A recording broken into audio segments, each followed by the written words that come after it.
I was sitting on my sofa watching a quiet documentary when my son-in-law stormed in and ripped the cable out of the TV. Enough of this trash. In this house, we watch intelligent things. What hurt more wasn't his words. It was my daughter standing behind him. After 18 months living under my roof, she didn't defend me. She avoided my eyes and nodded in agreement with her husband. I said nothing. I quietly went upstairs.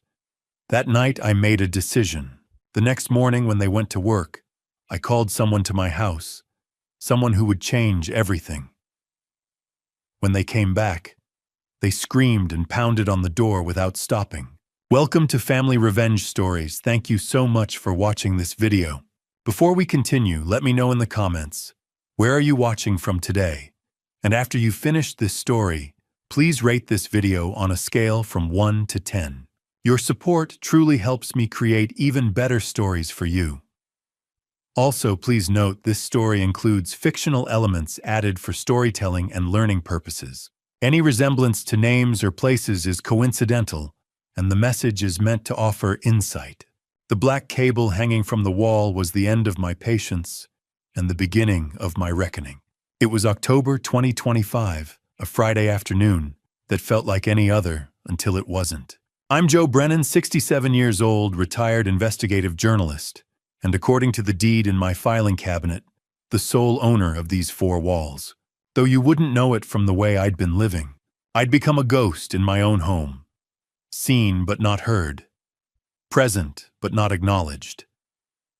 A piece of furniture that people stepped around on their way to more important things. Catherine, my wife, had been gone 5 years. With her went the last person who'd made this house feel like a home. My daughter Kinsley moved in 18 months ago with her husband Jason, after they lost their apartment. I'd opened my door because that's what fathers do.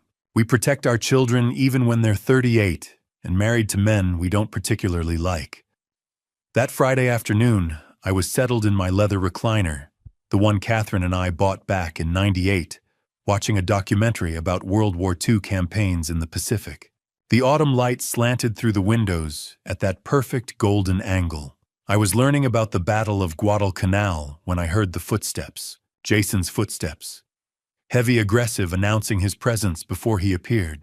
He filled the doorway at 4:30 like a storm cloud. Jason Caldwell, 40 years old, allegedly a real estate agent, though I'd never seen evidence of a single sale. He wore one of those expensive shirts that cost more than my weekly grocery budget. Enough of this garbage, he announced, not asked. This house needs to raise its standards. I looked up from the screen. Excuse me, got this trash you watch all day. He gestured dismissively at the television. It's bringing down the intellectual energy of the entire house. We need to be better than this, Joe. Notice he called me Joe.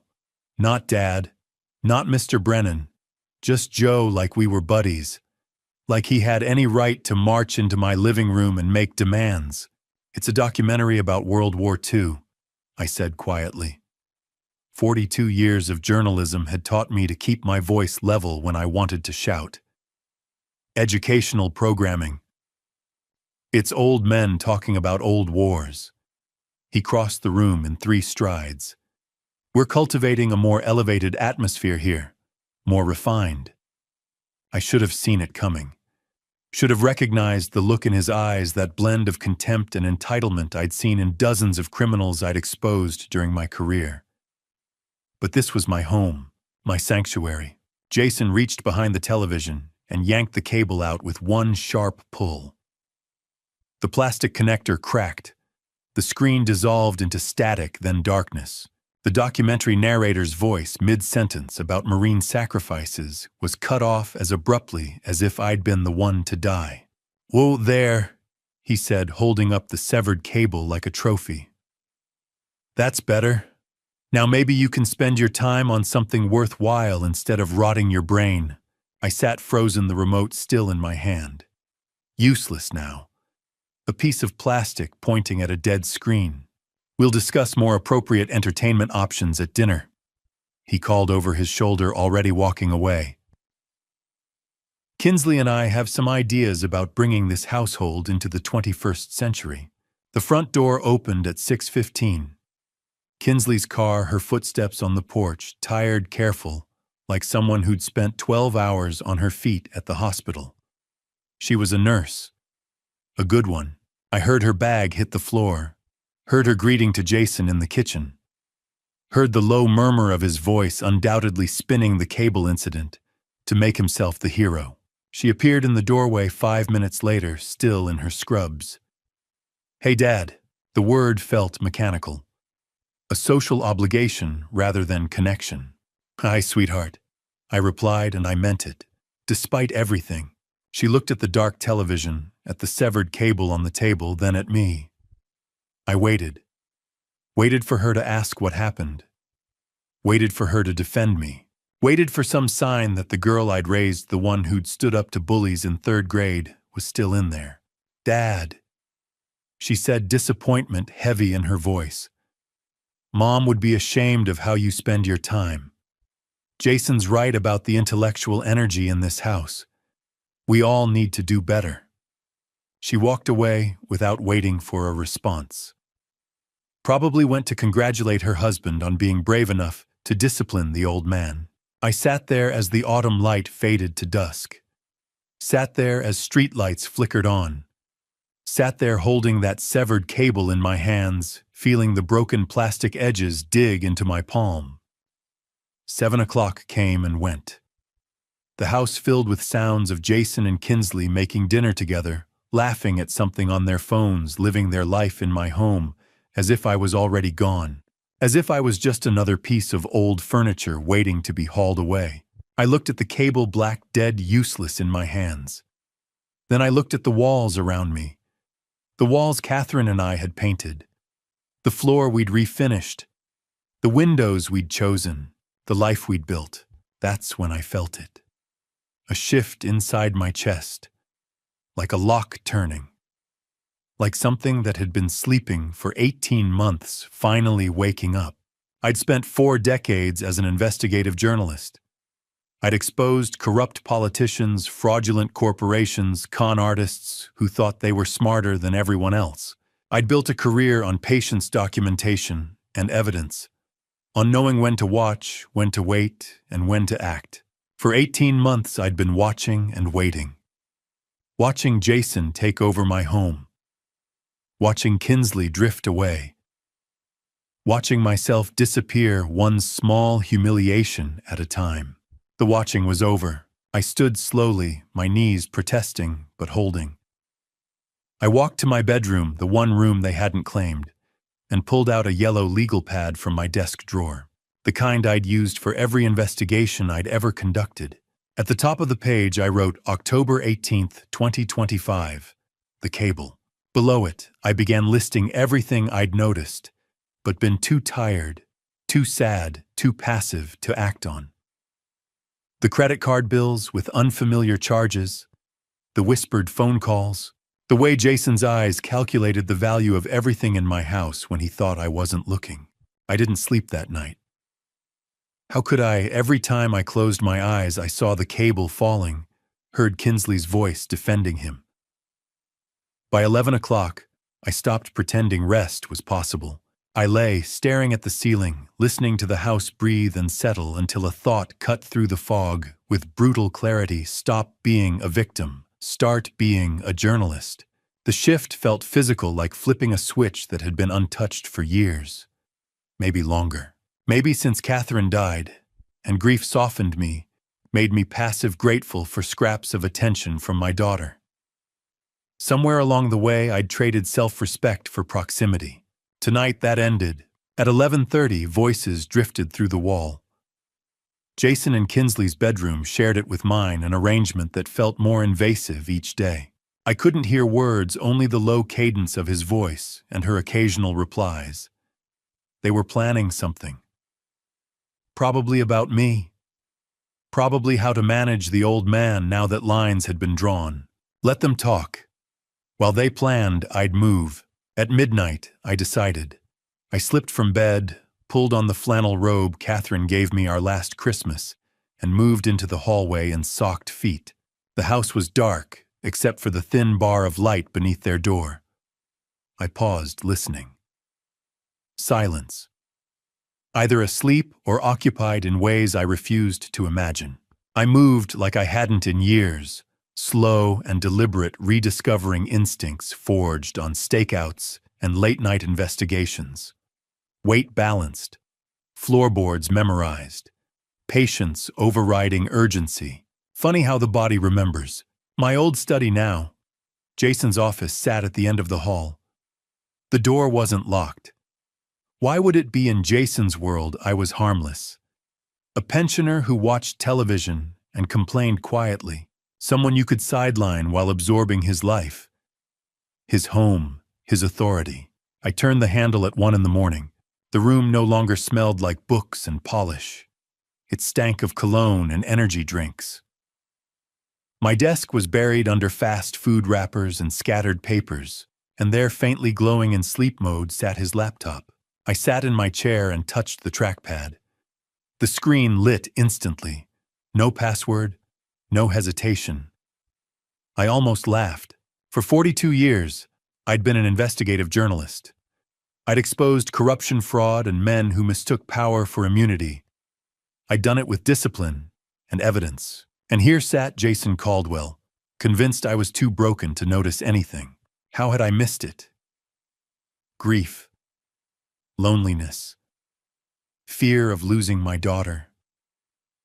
I'd swallowed indignities to keep family close. I'd paid with my dignity. That debt came due tonight. I began with browser history, luxury brands, restaurants I couldn't afford, then email, everything logged in, banking apps, texts synced. The arrogance was staggering. I took out my phone and photographed everything methodically. My hands were steady.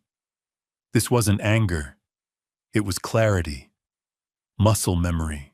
At 2 a.m, I found the credit card statements. My credit card, the one I hadn't used in months. The one meant for emergencies buried in my wallet. According to these statements, I'd been living extravagantly. $900 dinners, $3,000 shopping sprees, spa charges labeled luxury wellness, electronics I'd never seen, a weekend resort bill I couldn't pronounce. The charges spanned 6 months. Statement after statement. Each signature close to mine but wrong. Close enough for a glance. Not close enough to fool a man who'd signed his name for 67 years. $47,000. In half a year, my son-in-law had stolen $47,000, and he documented it all. I photographed every page, every forged signature, every absurd charge. 43 images in total. 43 quiet clicks sealing his fate. At 2:20, my blood iced. A door opened, footsteps, Jason heading to the bathroom. I closed everything, returned the desktop exactly as I found it, eased the laptop into sleep mode. The footsteps approached. I pressed myself against the wall, heart hammering. The bathroom door shut. Water ran. I slipped into the hall and back to my room, moving fast but silent. Behind me, the bathroom door opened again. Jason padded past. I closed my door and sat on the bed. At 2:30, phone clenched, adrenaline finally catching up. I waited until I was certain he'd gone back to sleep. My hands shook now, but the evidence was safe. The fraud wasn't the worst thing on that laptop. I'd glimpsed emails with subject lines that turned my stomach. Those would wait. I'd risked enough. I scrolled through the photos once more. Clear, legible, damning. For decades, I'd chased truth. Tonight, the truth had come to me. I should have slept. The credit card evidence was enough. But at 2:30 in the morning, sitting on my bed with my phone, my thumb kept scrolling through the photographs. That's when I saw it. An email thread I'd captured almost by accident. Subject line, Re Joseph Brennan, long-term care options. My stomach dropped. I enlarged the image. The exchange was between Jason and someone named Susan Whitfield, senior living consultant at Sunrise Meadows Memory Care Facility. Memory care. They thought I needed memory care. The first email was dated August 15th, 3 months ago. Jason's message was brief. Hi Susan, thanks for taking my call yesterday. I'm looking into options for placing an elderly relative. He's becoming increasingly difficult to manage at home. What's the process for admission? Elderly relative. Difficult to manage. As if I was a problem to be solved rather than the man who owned the house he was living in. Susan's response came 3 days later, professional and sympathetic. We understand how challenging it can be when a family member shows signs of cognitive decline. Our facilities require documented evidence of such decline, as well as family consensus regarding professional care. We need medical assessments, proof of inability to maintain independent living, and either the patient's consent or legal power of attorney.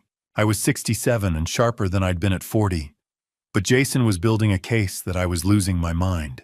The September 10th email made my hands shake. Jason wrote, "The old man is stubborn but showing signs. Confusion about dates, repeating himself, occasional disorientation. My wife agrees he needs professional care. We're both concerned about his safety. What documentation would you need from us? Lies." Every word was lies. I'd never been confused or disoriented.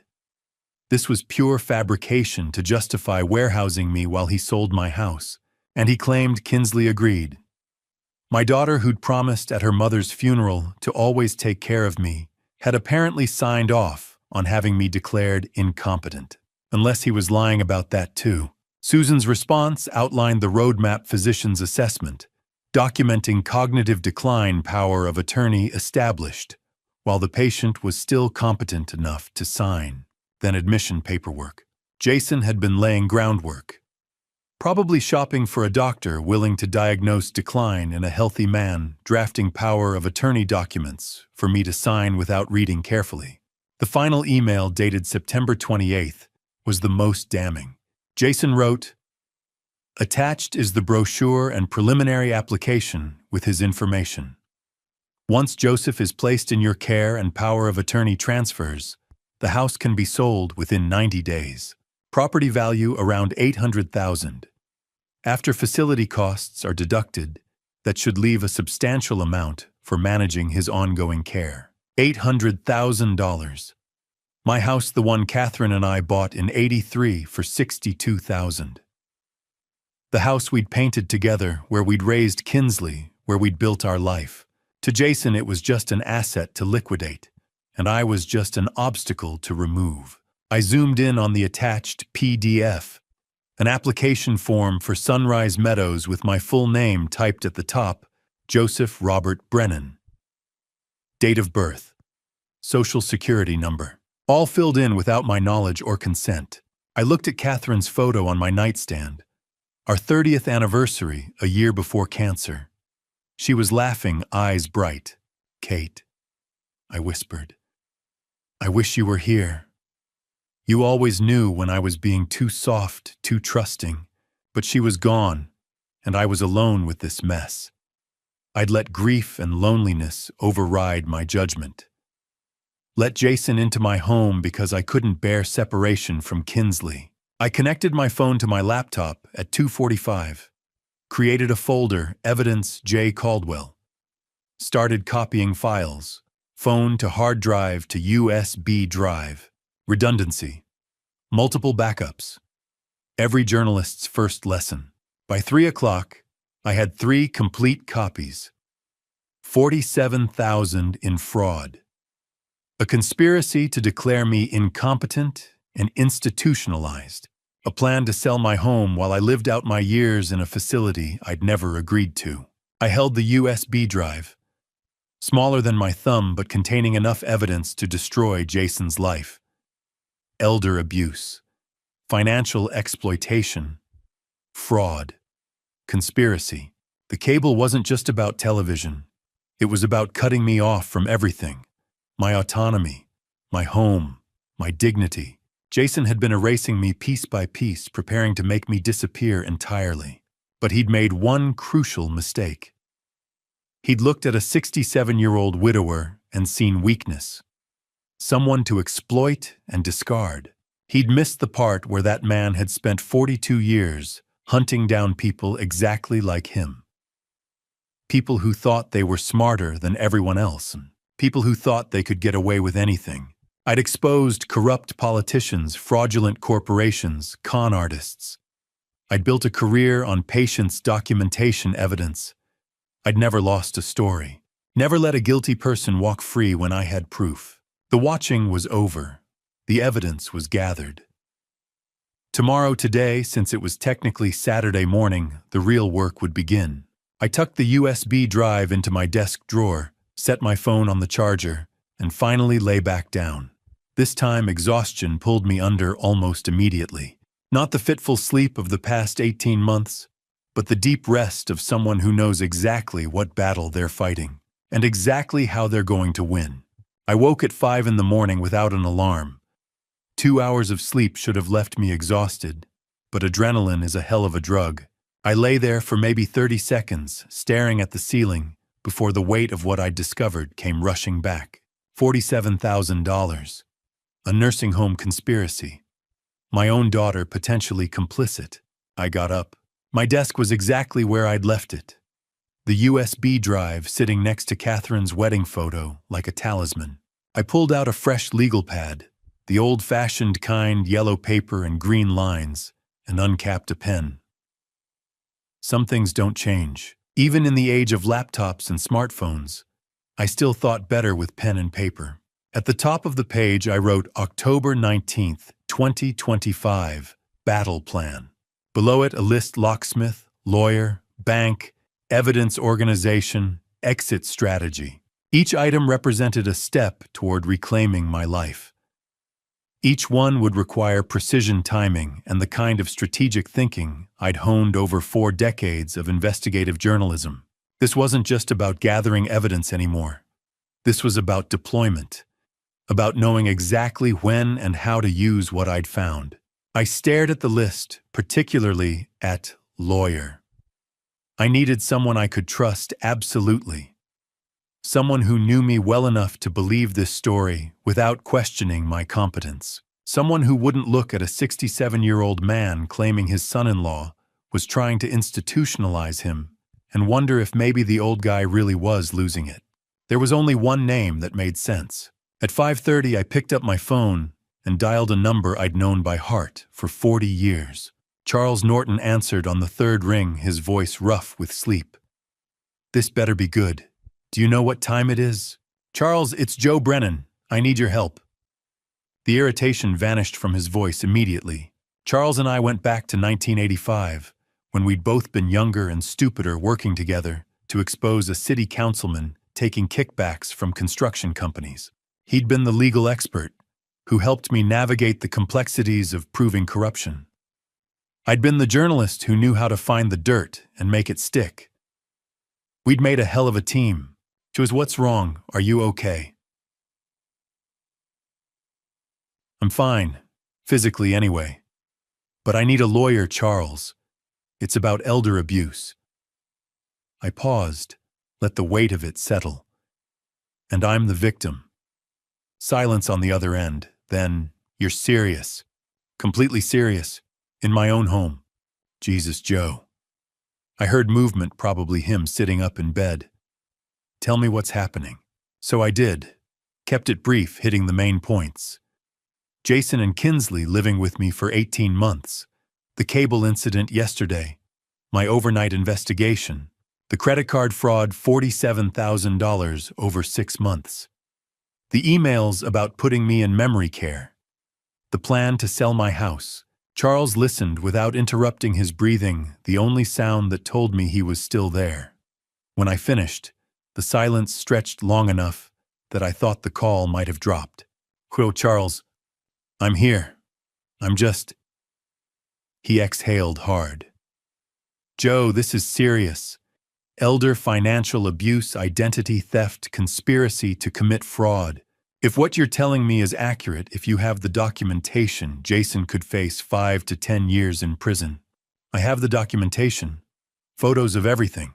Credit card statements, emails, the whole conspiracy laid out in his own words." "And your daughter Kinsley, what's her involvement?" That question hurt more than any of the others. I don't know. Jason claims she agrees I need professional care. Whether that's true or whether he's manipulating her too, I can't tell yet. Okay. Charles's voice shifted into professional mode, the tone I remembered from 30 years of working together. First thing, don't confront them. Not yet. We need to secure everything legally. Can you meet Monday morning, my office, 9 o'clock? I'll be there. Good. Between now and then, I need you to do a few things. Make copies of everything, multiple copies. Cloud storage, physical drives, whatever you can. Send me a set via encrypted email. And Joe, don't delete anything from his laptop. Don't move anything. We want to preserve the evidence chain. Already ahead of you on the copies. Cloud laptop, USB drive. I heard him smile through the phone. Still got those investigative instincts. Good. We're going to need them. After we hung up, I spent the next hour creating additional backups. Uploaded everything to my secure cloud storage. Made a second USB drive and put it in a different location. Sent Charles an encrypted file with the most damaging evidence. Every step was methodical, careful, exactly how I'd handled sensitive documents during my journalism career. By 7 o'clock, I had 6 complete copies of evidence stored in different locations. Redundancy squared. Even if Jason somehow discovered what I'd done and tried to destroy the originals, I'd still have everything I needed to bury him. I picked up the wedding photo from my desk. Catherine in her white dress, me in a rented tuxedo that didn't quite fit. 1982, a lifetime ago. She'd been 26, I'd been 39. People had said we were an odd match. Her so young and full of life, me already set in my serious journalist ways. But she'd understood me in ways no one else ever had. You always said I let people walk over me, Kate, I whispered to the photograph. You'd get so frustrated when I'd rather avoid conflict than stand up for myself. Remember when my editor tried to kill that corruption story? You told me if I backed down, you'd never forgive me. I'd published that story. It had cost me 6 months of political warfare and nearly my job, but it had exposed the truth. And Catherine had been proud. So I backed down a lot after you left. Let Jason take over because fighting seemed too hard. Let Kinsley drift away because I was afraid of losing her completely. You'd be disappointed in me. I set the photo down gently. But not anymore. Watch me fight, sweetheart. This one's for both of us. At 8 o'clock, I heard movement upstairs. Water running, footsteps. The sounds of Jason and Kinsley starting their Saturday morning, as if yesterday's cable incident had been nothing. As if they hadn't spent months plotting to rob me blind and lock me away. I sat at my desk, legal pad in front of me, evidence secured in multiple locations, lawyer-consulted strategy forming. Jason thought he was dealing with a confused old man, a non-threat, someone who could be pushed around and eventually erased. By Monday morning, he was going to learn exactly how wrong he'd been. I'd spent 42 years taking down people who thought they were untouchable. Jason Caldwell was just another name on a very long list, and I'd never failed to expose the truth yet. The sound of Jason's truck backing out of the driveway at 7:45 that Monday morning was different somehow. Sharper, more final. 5 minutes later, Kinsley's sedan followed her tires crunching over the fallen October leaves that carpeted our street. I watched from the upstairs window until both vehicles turned the corner and disappeared. Then I reached for my phone. Valdez Locksmith Tony speaking. Tony, this is Joe Brennan over on Maple Drive. I need all my locks changed. Every entry point. Today. There was a brief pause on the line. Tony Valdez had been in business in our neighborhood for 30 years. He'd rekeyed my house back in 2003 when we'd lost a set of keys at the grocery store. Catherine had been with me that day, laughing about how we'd torn the car apart looking for them. How soon can you be here, Joe? 9 o'clock work for you? I'll be there. Standard deadbolts on all doors. Big high security. The best you've got.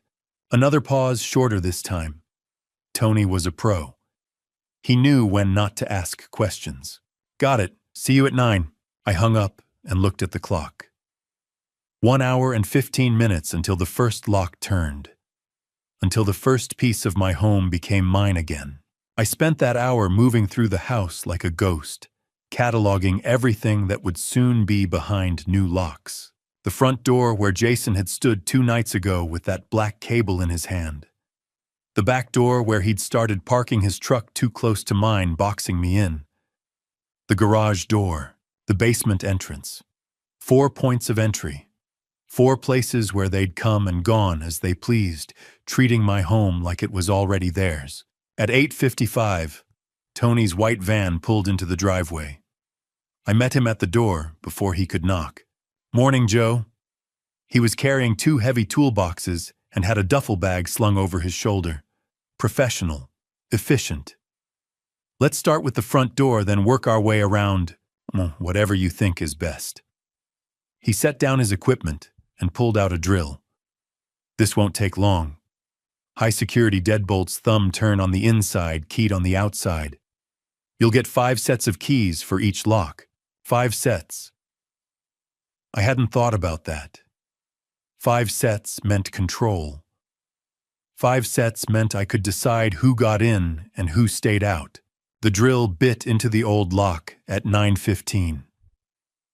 The sound cut through 18 months of silence, of tiptoeing around my own home, of pretending not to hear them in the next room, planning my future. Metal shavings fell to the doorstep like snow. Tony worked with the ease of someone who'd done this 10,000 times, his hands steady and sure. There we go. The old deadbolt came free with a metallic scrape. This one's seen better days. I held it in my palm. It was warm from the friction of removal, the brass worn smooth in places.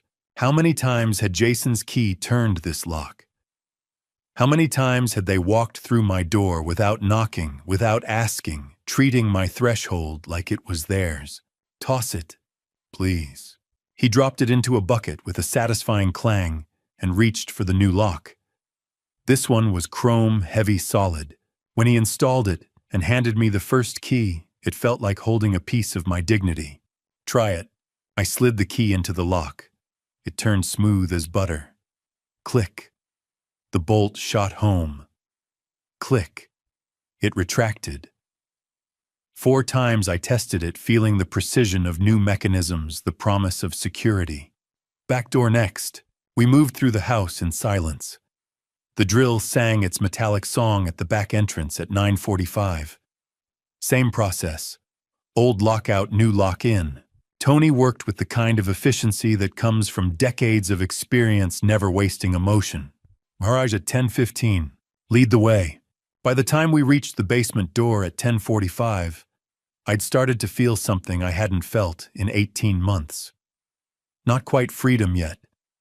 More like the possibility of freedom. Each new lock was a barrier, yes, but more than that, it was a choice. My choice. About who could enter my space and who couldn't. That's the last one. Tony wiped his hands on a rag and started gathering his tools. 4 high-security deadbolts, 20 keys total, 5 sets for each door. Keep them separated, maybe give a set to someone you trust. I thought immediately of Charles Norton. 1 set for him, 1 for my safe deposit box, 1 hidden in the house, 1 in my car, 1 on my person. "What do I owe you, Tony?" He named a figure. I pulled out my wallet and added $200 bills on top. For the discretion, Tony looked at the extra money, then at me. Something passed across his face, understanding maybe, or recognition. He'd been in this business long enough to know that not all lock changes were about lost keys. "You take care of yourself, Joe." He pocketed the cash and extended his hand. His grip was firm, solid, the handshake of a man who understood that some work was about more than just locks and keys. I walked him to the door, my door with my new lock, and watched his van pull away. Then I turned back to the empty house and tested each lock 1 more time. Front door, click. Back door, click. Garage, click. Basement. Click. 4 locks, 20 keys. And for the first time in 18 months, I smiled. By 11:30, Tony's van had disappeared down Maple Drive, and I had 4 new keys in my pocket, one for each lock he'd installed. But keeping Jason and Kinsley out physically was only half the battle. Keeping them out legally required something else, something every investigative journalist knows how to build a war room. I stood in my bedroom doorway and looked at the space with fresh eyes. For 18 months, this room had been my sanctuary. Now it was going to become something Catherine would have recognized from the old days when I'd bring home a story that needed unraveling. The desk came first. I cleared everything off Lamp library books, the framed photo of Catherine and me at Niagara Falls. Everything went to the dresser. The desk surface needed to be empty, ready for organization. Then I pulled out the yellow legal pad where I'd started taking notes Friday night. The credit card statements I'd photographed. The screenshots of emails between Jason and Susan Whitfield. 43 photos total, all backed up in 6 locations.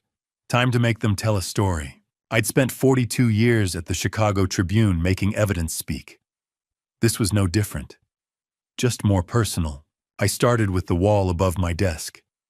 18 months of my life reduced to a timeline written on sticky notes. April 2024, Jason and Kinsley move in. Temporary, they'd said. June 2024, first irregular charge. $890 at a steakhouse.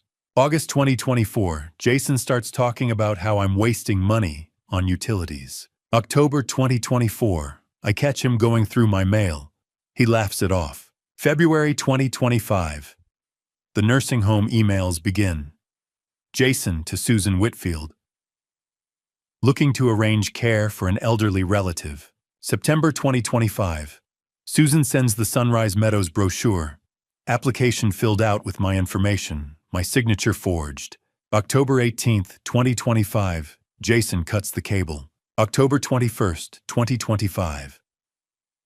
Tony installs new locks. I take my house back. I stepped back and looked at the wall. When you saw it laid out like that, the pattern was unmistakable. This wasn't a son-in-law who'd overstayed his welcome.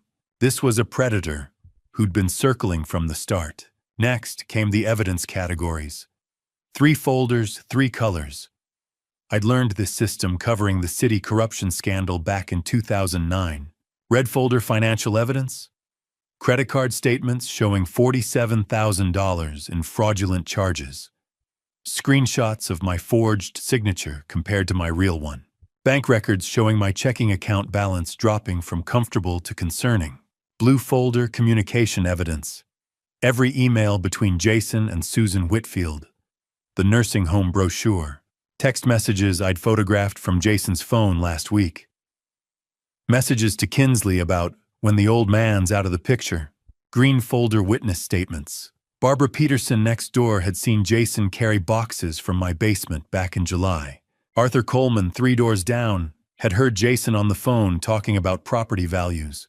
Karen Phillips across the street had noticed I'd stopped waving hello around, the same time Jason started answering my doorbell. The folders went on the desk, left to right. Beginning, middle, end. At 11:45, I picked up my phone and dialed a number I hadn't called in 6 months. Stephen Hughes. Steve, it's Joe Brennan. Silence. Then, Joe, haven't heard from you since spring. Everything okay? Stephen Hughes and I had worked together for 20 years at the Tribune. He'd moved to the Sun-Times in 2015, but we'd stayed in touch, the kind of friendship built on shared newsroom cynicism. I need a favor. Can you track down an address for me? Oh, what kind of address? The kind someone needs when they lose their apartment and have to find something cheap. Fast. Stephen knew better than to ask too many questions. Give me 2 hours. I'll text you. Thanks, Steve.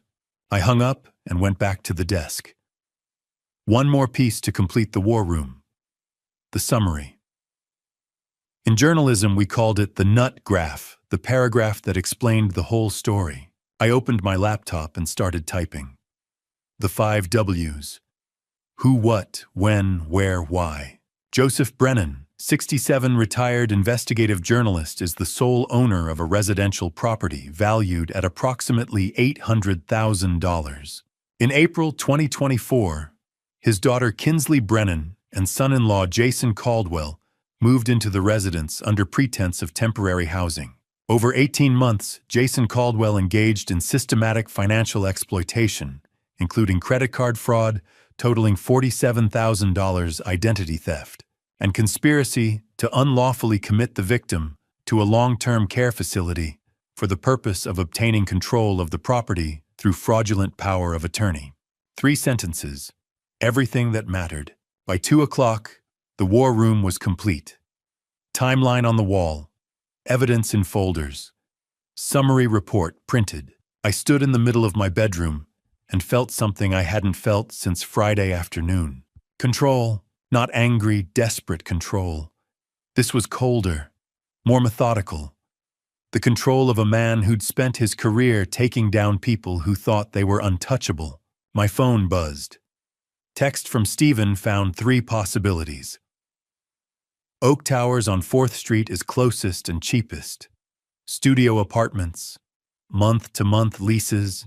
I saved the address and looked at the war room one more time. Evidence collected. Timeline established. Witnesses identified. The war room was ready.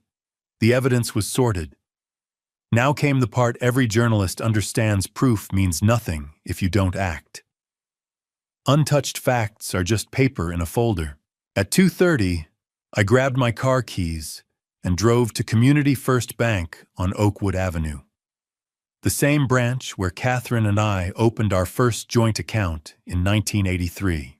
The same place that had handled my Tribune paychecks for 42 years. The same tellers who knew us by name and sent flowers when Catherine died. Now I was here to tell them my own family had been stealing from me. The lobby was calm for a Monday afternoon. 2 tellers behind the counter. An elderly couple speaking quietly at the mortgage desk. Fluorescent lights humming overhead. I approached the reception desk, where a young woman wearing a name tag that read Jessica looked up. "I need to speak with a branch manager," I said.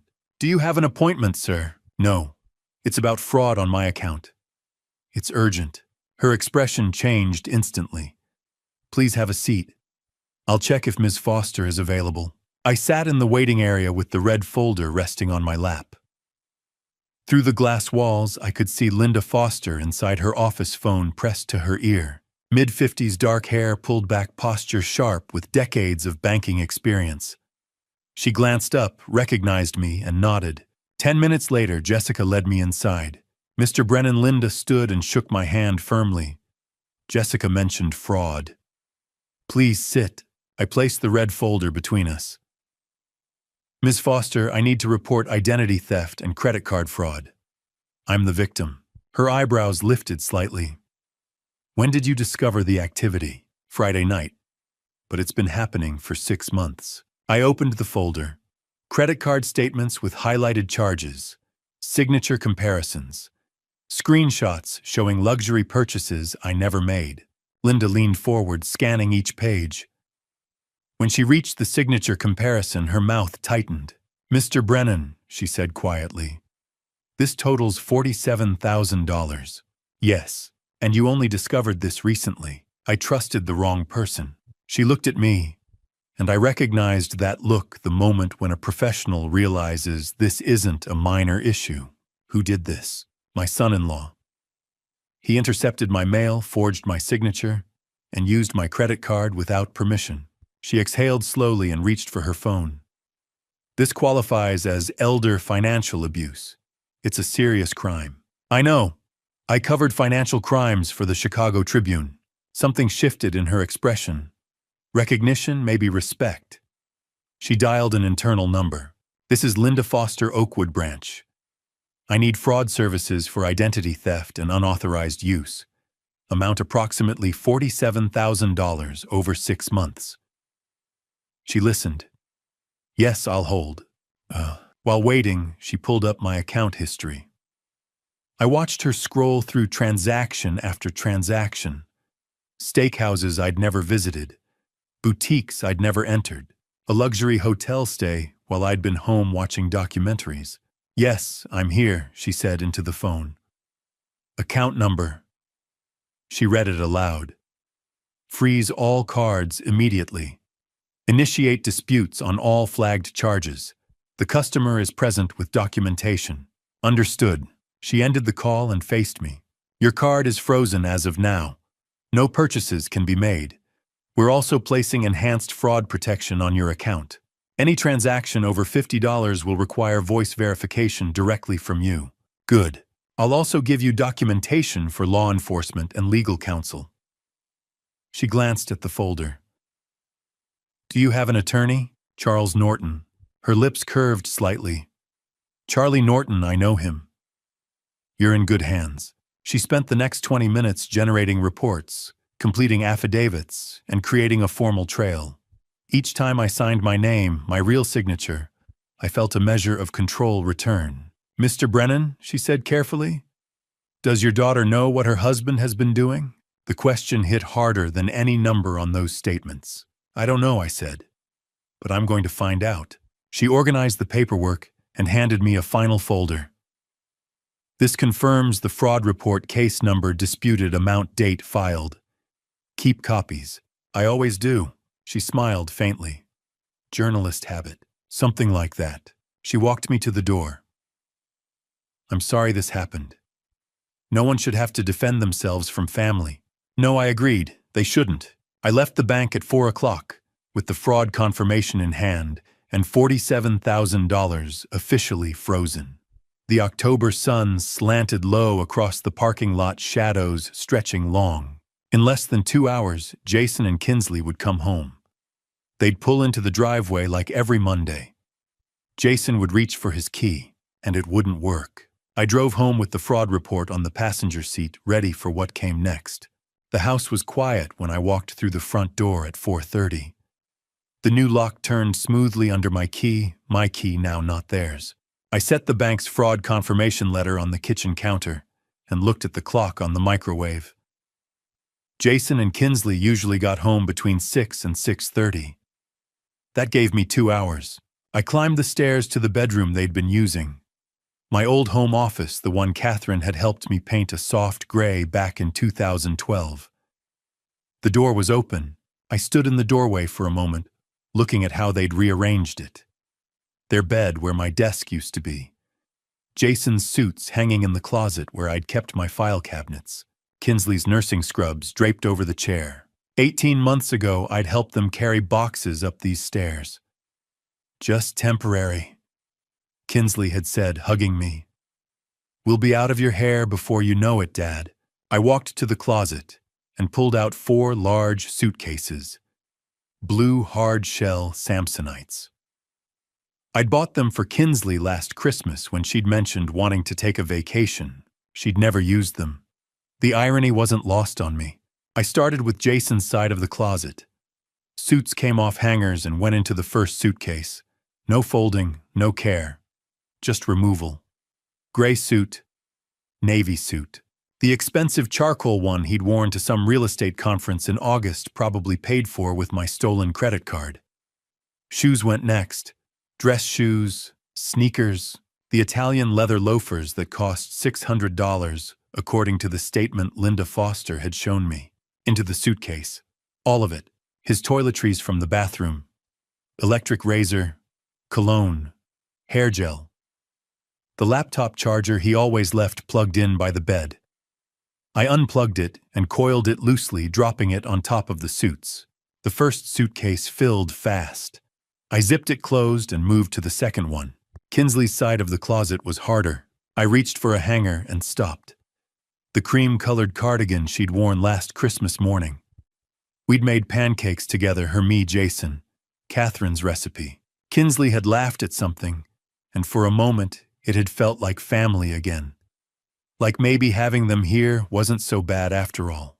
I folded the cardigan carefully and placed it in the suitcase. Her nursing scrubs, her sneakers, the collection of scarves she kept organized by color, her hairbrush from the dresser. Each item felt heavier than it should have. I opened her nightstand drawer to pack whatever was inside and found a photograph. 5x7 in a silver frame I'd given her when she graduated high school. Kinsley at 5 years old, gap-toothed smile, clutching the teddy bear I'd won for her at the county fair.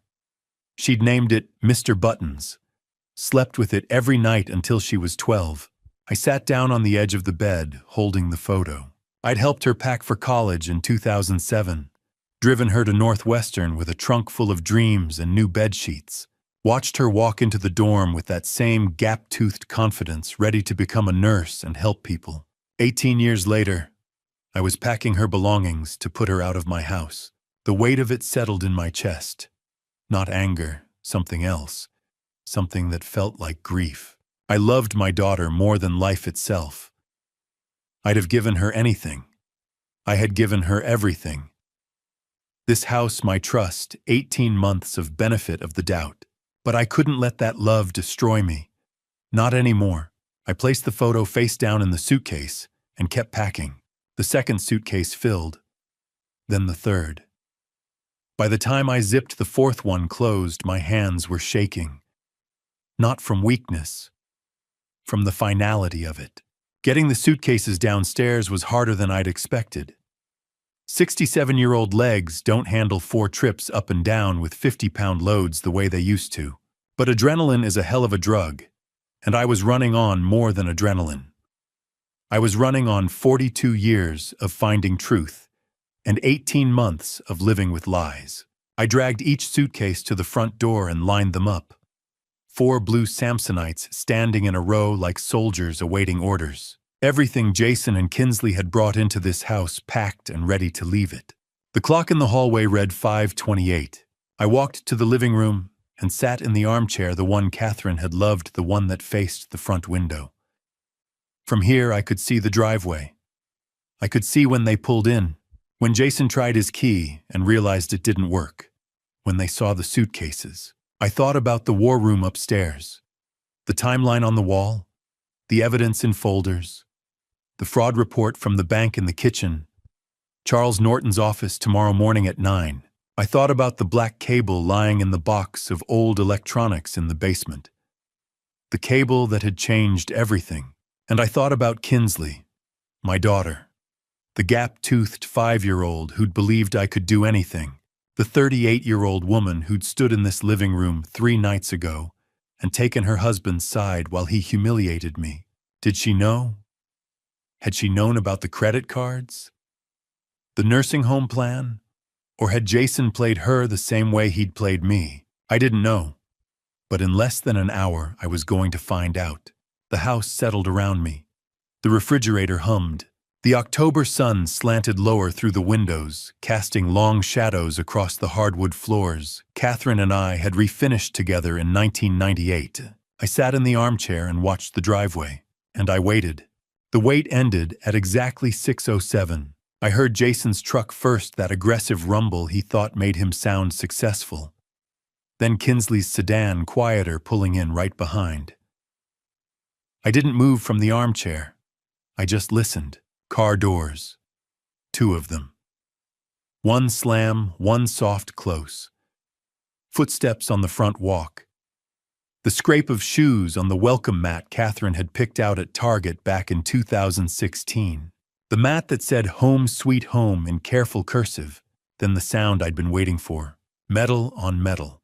A key sliding into a lock that no longer recognized it. Scraping, jiggling, a confused grunt. What the? Jason's voice muffled through the door. Key's not working. Must be stuck or something. Let me try. Kinsley's voice. Softer. Still trusting that there was a simple explanation. More scraping, more jiggling. The doorknob rattled. That's weird. Mine's not working either. I sat perfectly still in Catherine's chair. Through the front window, I could see their shadows on the porch. Jason bent over the lock. Kinsley standing behind him, her purse still on her shoulder. This doesn't make any sense. Jason's voice had changed. Sharper now. Suspicion creeping in. Joe, you in there? I didn't answer, The doorknob shook harder, metal grinding against metal. "I'm Joe if this is some kind of joke." "Maybe he's not home," Kinsley said. "Maybe there's something wrong with the lock. We should call a locksmith." "His car's in the driveway, Kins. He's home." Through the window, I watched Jason straighten up. Watched him look at Kinsley. Watched the moment when confusion started turning into something else. "Come on." His shadow moved away from the door. "Back entrance." I listened to their footsteps circle the house. Listened to them disappear around the corner. At 6:12, I heard them at the back door. The same sounds: key, lock, failure, frustration. At 6:15, the garage door. Jason's voice carried through the walls. "What the hell is going on?" At 6:18, I heard them at the basement window. The one that stuck in humid weather. The one Jason had jimmied open last summer when I'd locked myself out working in the garden. It didn't open now. Tony Valdez had been thorough. The footsteps came back around to the front. Faster this time. Heavier. Then the pounding started. "Shtukyu." Jason's fist hit the door 3 times.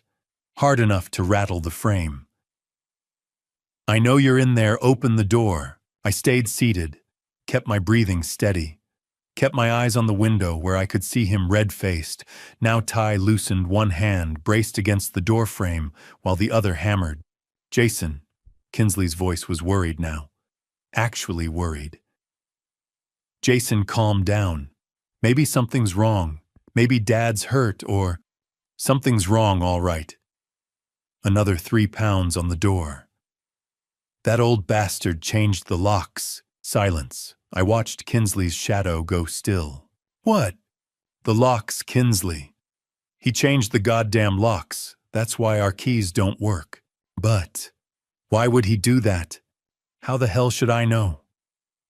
"Maybe he's finally lost it. Maybe we need to call someone. Have him evaluated." "Joe."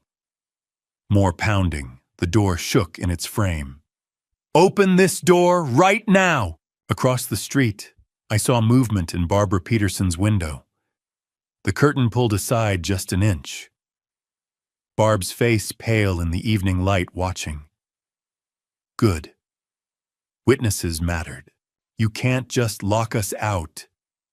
Jason was shouting now. Full volume. The kind of shouting that carried down suburban streets on quiet October evenings. "This is my house too, I live here."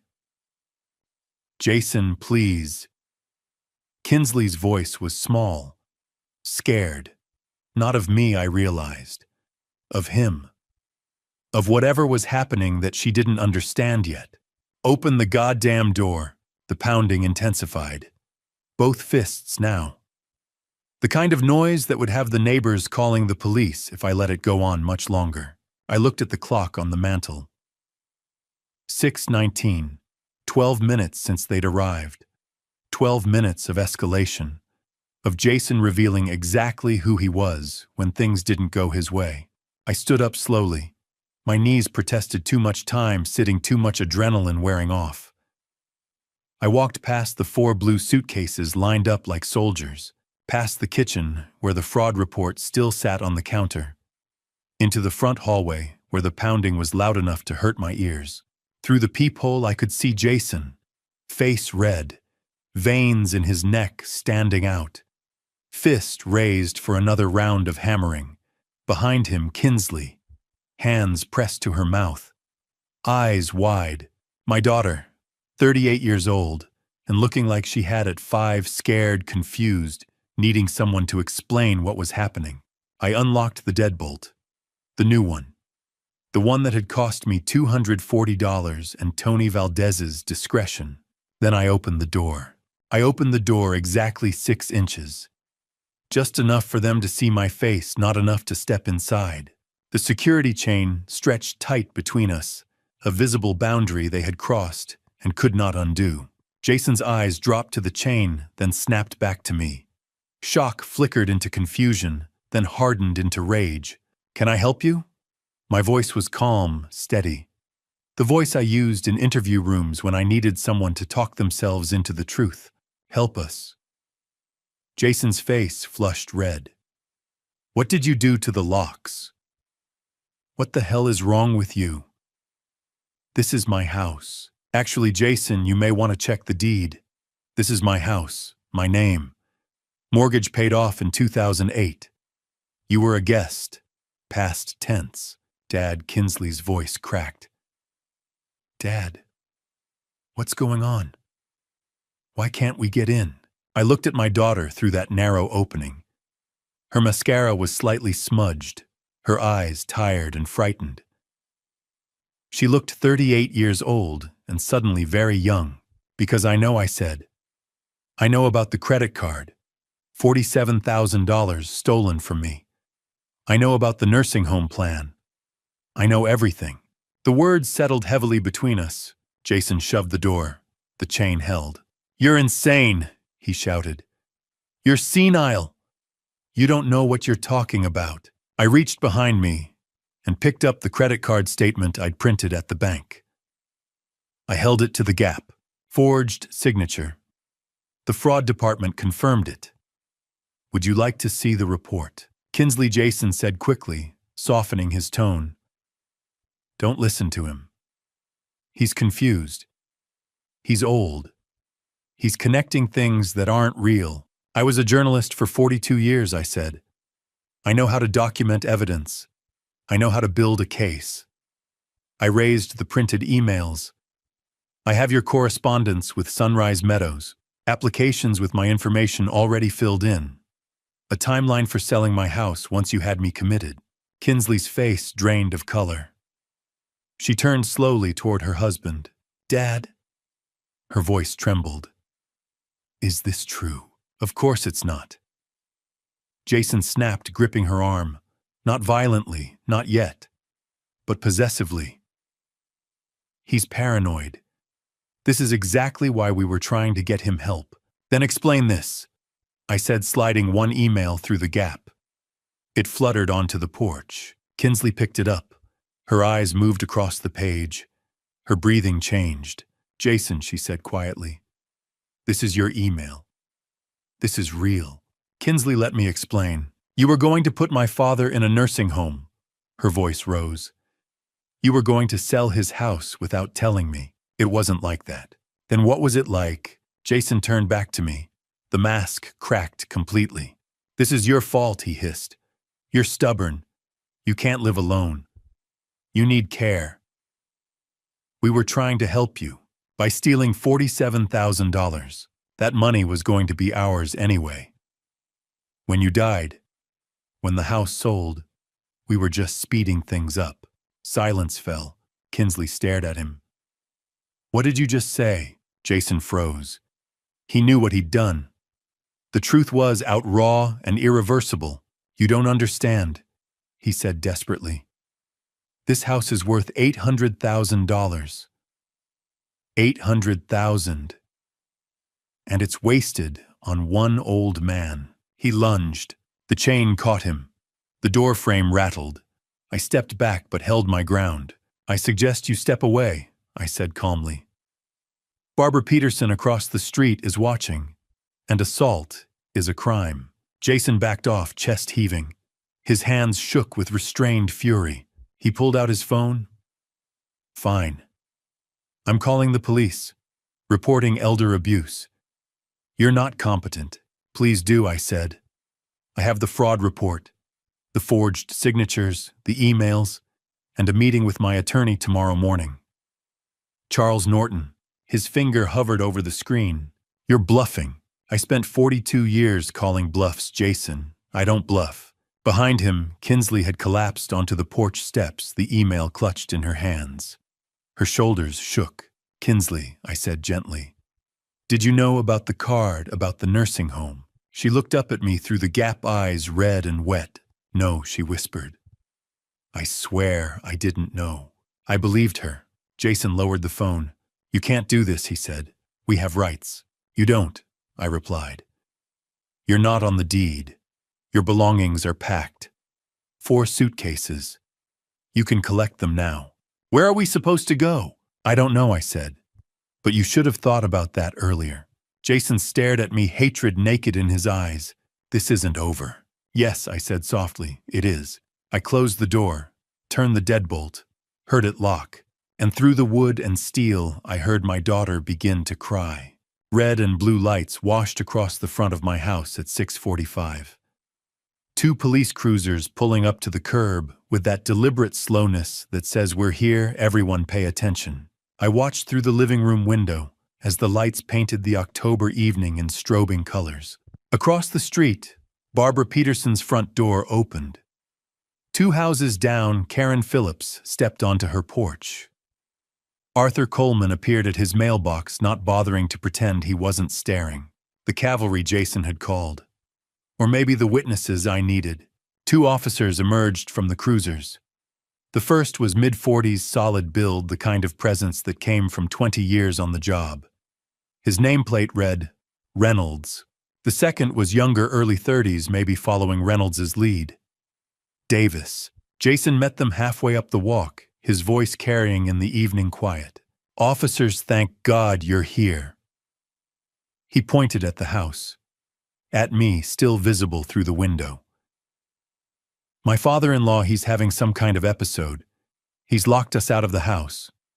Our own home. He's acting completely erratic. We're worried for his safety. He might be having a stroke or, I don't know. Maybe dementia. Finally, behind him, Kinsley stood on the sidewalk, arms wrapped around herself. Her face was blotchy from crying. When she spoke, her voice shook. He's not usually like this. Dad's always been so normal. I don't understand what's happening anymore. Officer Reynolds held up one hand. Everyone just calm down. Let's take this one step at a time. He looked at Jason, then at Kinsley, then at the house. Sir, you're saying this is your father-in-law's residence.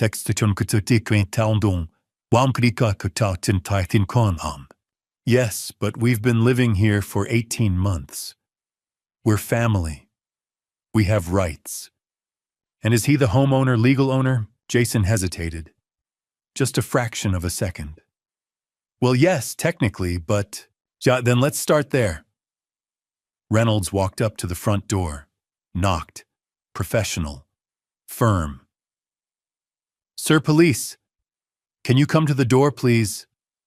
I was already there, standing behind the door I'd closed 15 minutes ago. I opened it, the same 6 inches chain still engaged. Officer Reynolds, yes, sir. Are you the homeowner? I am. Joseph Brennan, sole owner. Paid off the mortgage in 2008. Reynolds nodded slowly. His eyes took in the chain, the 6-inch gap, my calm demeanor. Mr. Brennan, your son-in-law called us. He says you've locked them out. He's concerned about your mental state. Officer, I'm a retired investigative journalist. I worked for the Chicago Tribune for 42 years. My mental state is fine. What's not fine is the $47,000 they stole from me. I paused. Could I show you something inside just you? Reynolds glanced back at Jason and Kinsley, then at his partner. Mr. Caldwell, Mrs. Brennan, please wait here with Officer Davis. I'm going inside to speak with Mr. Brennan. But you can't just... Jason started. Sir, this is his property. If he invites me in, I'm going in. Please wait here. I unhooked the chain and opened the door. Reynolds stepped through. I closed it behind him, leaving Jason's protests muffled on the other side. In the living room, I'd already set up everything on the coffee table. Like a journalist presenting a story. Like a man who'd spent 4 decades building cases. Officer, this is the property deed. My name only. This is my paid-off mortgage statement from 2008. I laid them out. These are credit card statements showing $47,000 in fraudulent charges over the past 6 months. These are signature comparisons, mine versus the forgeries. These are emails between my son-in-law and a nursing home consultant planning to have me committed so they could sell my house. Reynolds pulled out a small flashlight and examined each document. Took his time. 5 full minutes of careful review. Finally, he looked up. Mr. Brennan, what you're describing is elder financial abuse. identity theft, potentially conspiracy to commit fraud. You have every right to refuse them entry to your home. In fact, given this evidence, I'd advise it. I just want my house back, officer, and I want them held accountable. I'll need to file a report. You should contact an attorney. He paused, noticing Charles Norton's business card on the table. I see you already have. That's good. That's very good. He made notes in a small pad, photographed several of the documents with his phone camera. When he was satisfied, he stood. Mr. Brennan, you're the victim here, not them. Don't let anyone tell you different. We walked back to the front door together. When Reynolds opened it and stepped out, Officer Davis was standing with Jason and Kinsley exactly where they'd been left, neighbors still watching from porches and doorways, the blue and red lights still painting everything in alternating colors. Reynolds walked down the porch steps and faced them. Mr. Caldwell, Mrs. Brennan, I've reviewed the situation. This property belongs to Joseph Brennan. He has provided documentation of financial crimes committed against him. You are not legal residents of this property. You need to leave. Now. Jason's face went red. This is absolutely insane. We live here. That old man is making things up. He's confused. Sir, I've seen the documents, bank statements, forged signatures, email correspondence about nursing home placement without his knowledge or consent. If you don't leave this property voluntarily in the next 5 minutes, I will arrest you for unlawful trespass and potentially for the crimes Mr. Brennan has documented. You can't be serious. I'm very serious, Mr. Caldwell. Officer Davis cleared his throat. Officers, there are 4 suitcases by the front door. Looks like Mr. Brennan has already packed their belongings. Reynolds glanced at me. I nodded. But then I suggest you collect them and leave. Now. The humiliation of it must have been excruciating.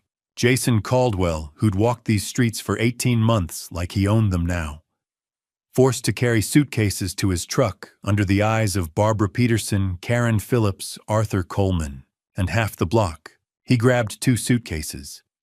Didn't look at me, didn't look at the neighbors, just stormed to his truck with that aggressive stride that didn't quite hide the rage shaking his shoulders. Kinsley stood frozen on the sidewalk staring at the other 2 suitcases. Then she looked up at me, still standing in the doorway. Dad, 1 word. That's all she said. 1 word that contained 18 months of history and 38 years of being my daughter and the weight of realizing she'd chosen the wrong side. I didn't respond. Couldn't. The words were tangled somewhere between my heart and my throat, trapped by everything I wanted to say and everything I couldn't. She picked up the other 2 suitcases, walked to Jason's truck, loaded them in the back without looking at him either. They got in. Engine started. Jason backed out of the driveway, my driveway, for the last time. The truck rolled down Maple Drive, taillights getting smaller, turning the corner, disappearing. Officer Reynolds approached me where I still stood in the doorway. Mr. Brennan, you did the right thing. I know it doesn't feel like it right now, but you protected yourself. That matters. Yeah, thank you, officer. File that report with your attorney. Prosecute if you can. People like that, they don't stop until someone makes them. He handed me a card with his report number on it.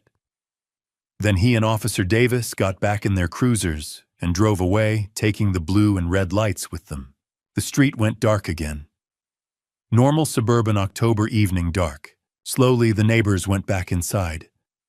Barb Peterson last lingering on her porch, catching my eye. She nodded once. Just once. Then she went in too. I stood in my doorway, my house, my lock, my key, and looked at the empty driveway. 7:15 on a Monday night. 18 months of invasion ended in 30 minutes. I went inside and closed the door. By 8 o'clock, the street had gone quiet again. The neighbors had retreated indoors, though I was certain phones were ringing behind drawn curtains, voices replaying what they'd just witnessed. The police cruisers were gone. The red and blue lights had faded into memory, and I was alone, truly alone for the first time in 18 months.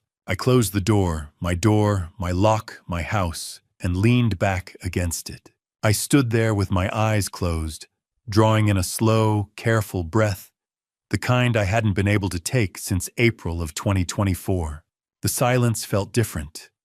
Not the tense silence of watching my words, wondering if Jason would be in one of his moods, or if Kinsley would give me that look that said, "Let it go, Dad." This silence had weight, but it didn't crush me. It belonged to me. I walked through the house slowly. The living room first. The armchair where I'd sat earlier waiting for them to come home. The coffee table where I'd laid out evidence for Officer Reynolds less than an hour ago. Everything was still. Everything intact. The kitchen came next. Jason's coffee mug sat in the sink, the expensive ceramic one with a smug quote about success. I washed it, dried it, and put it in the cabinet. Tomorrow I'd donate it. Tonight I just needed it gone. His shoes waited by the back door. Size 11 Nikes, barely worn. I picked them up, slid them into a plastic bag, and set them aside. His jacket hung over a dining chair. Navy blue. Real estate logo stitched over the chest. I folded it and added it to the pile. Each item I cleared felt like reclaiming territory. Like planting a flag on ground that had been occupied too long. This space is mine again. At 8:30, I opened the refrigerator and really looked inside. For months, I'd eaten whatever was quickest, whatever caused the least friction. Tonight, I pulled out pasta butter garlic. Simple. The kind of meal Catherine used to make when neither of us felt like fussing.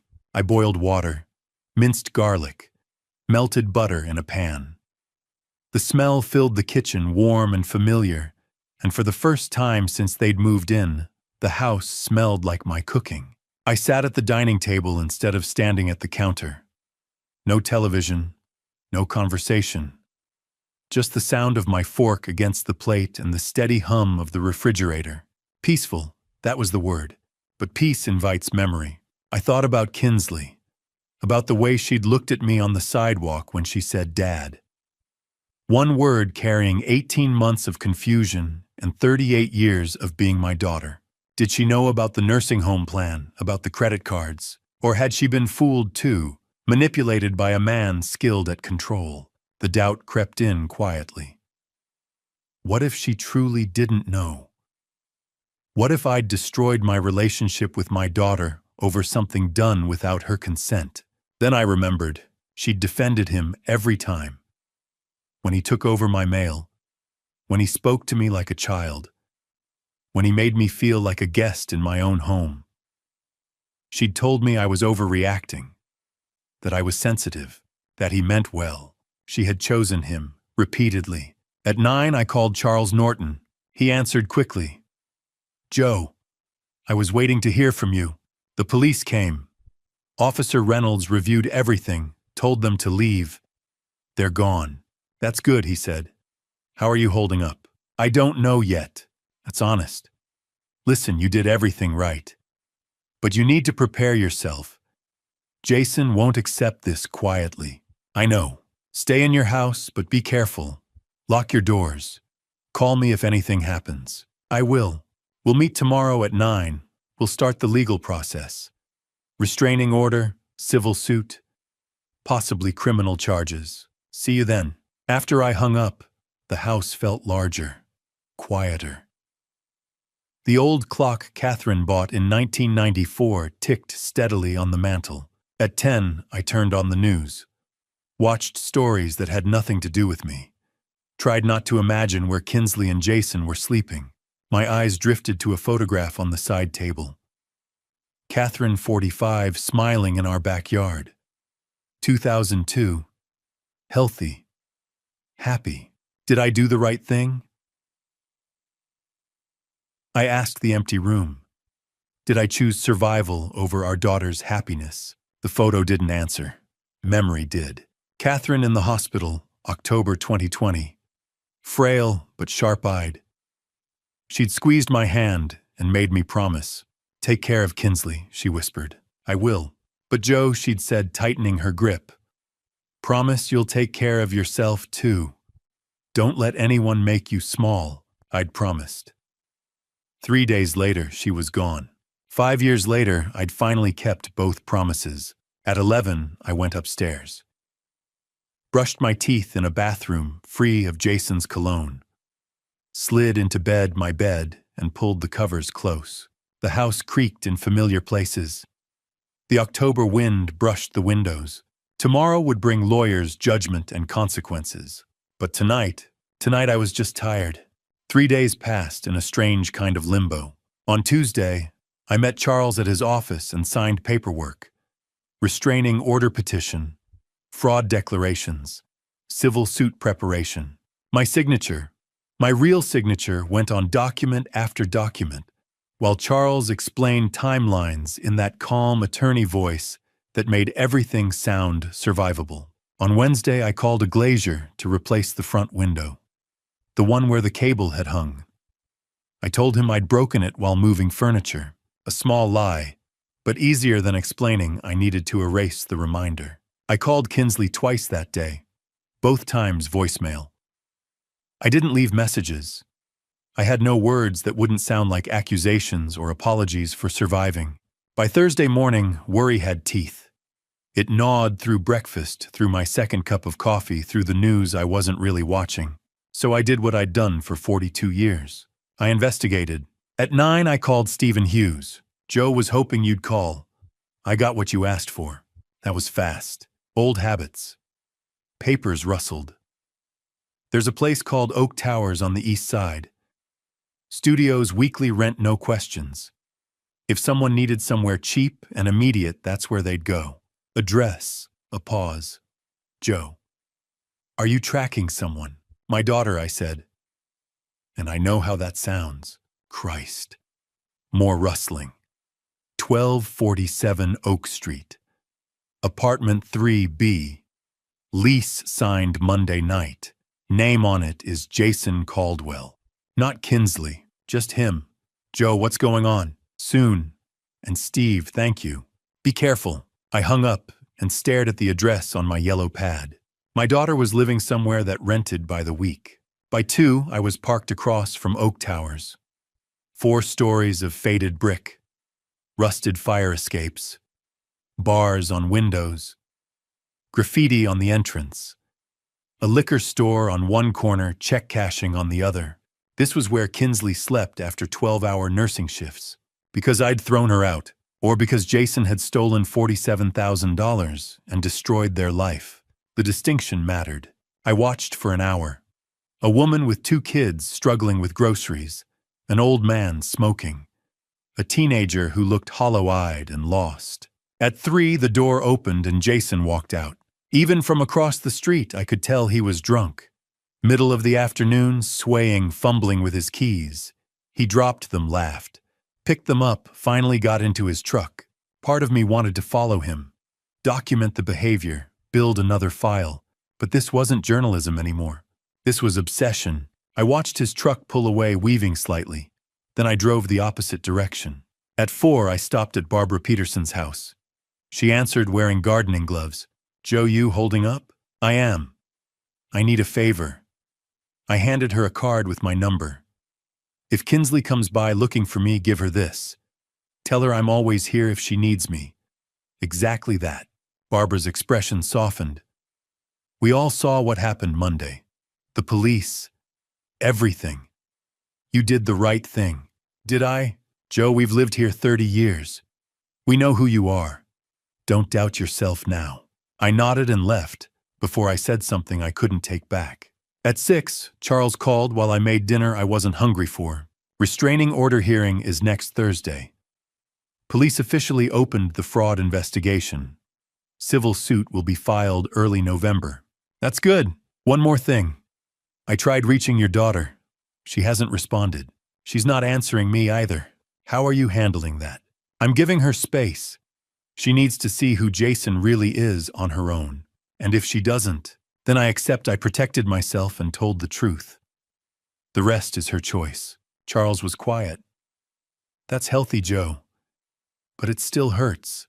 Yes. By 10, I sat in the living room, with the TV muted decaf cooling untouched phone face up on the table like it might ring if I stared hard enough. It didn't. I thought about Kinsley in that apartment, about Jason drunk at 3 in the afternoon, about the kind of man who ruins everything and then numbs himself while his wife works herself raw. I thought about Catherine's promise. Take care of Kinsley, but also take care of yourself.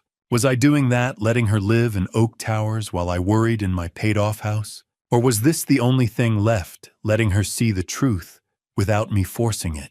The phone stayed silent.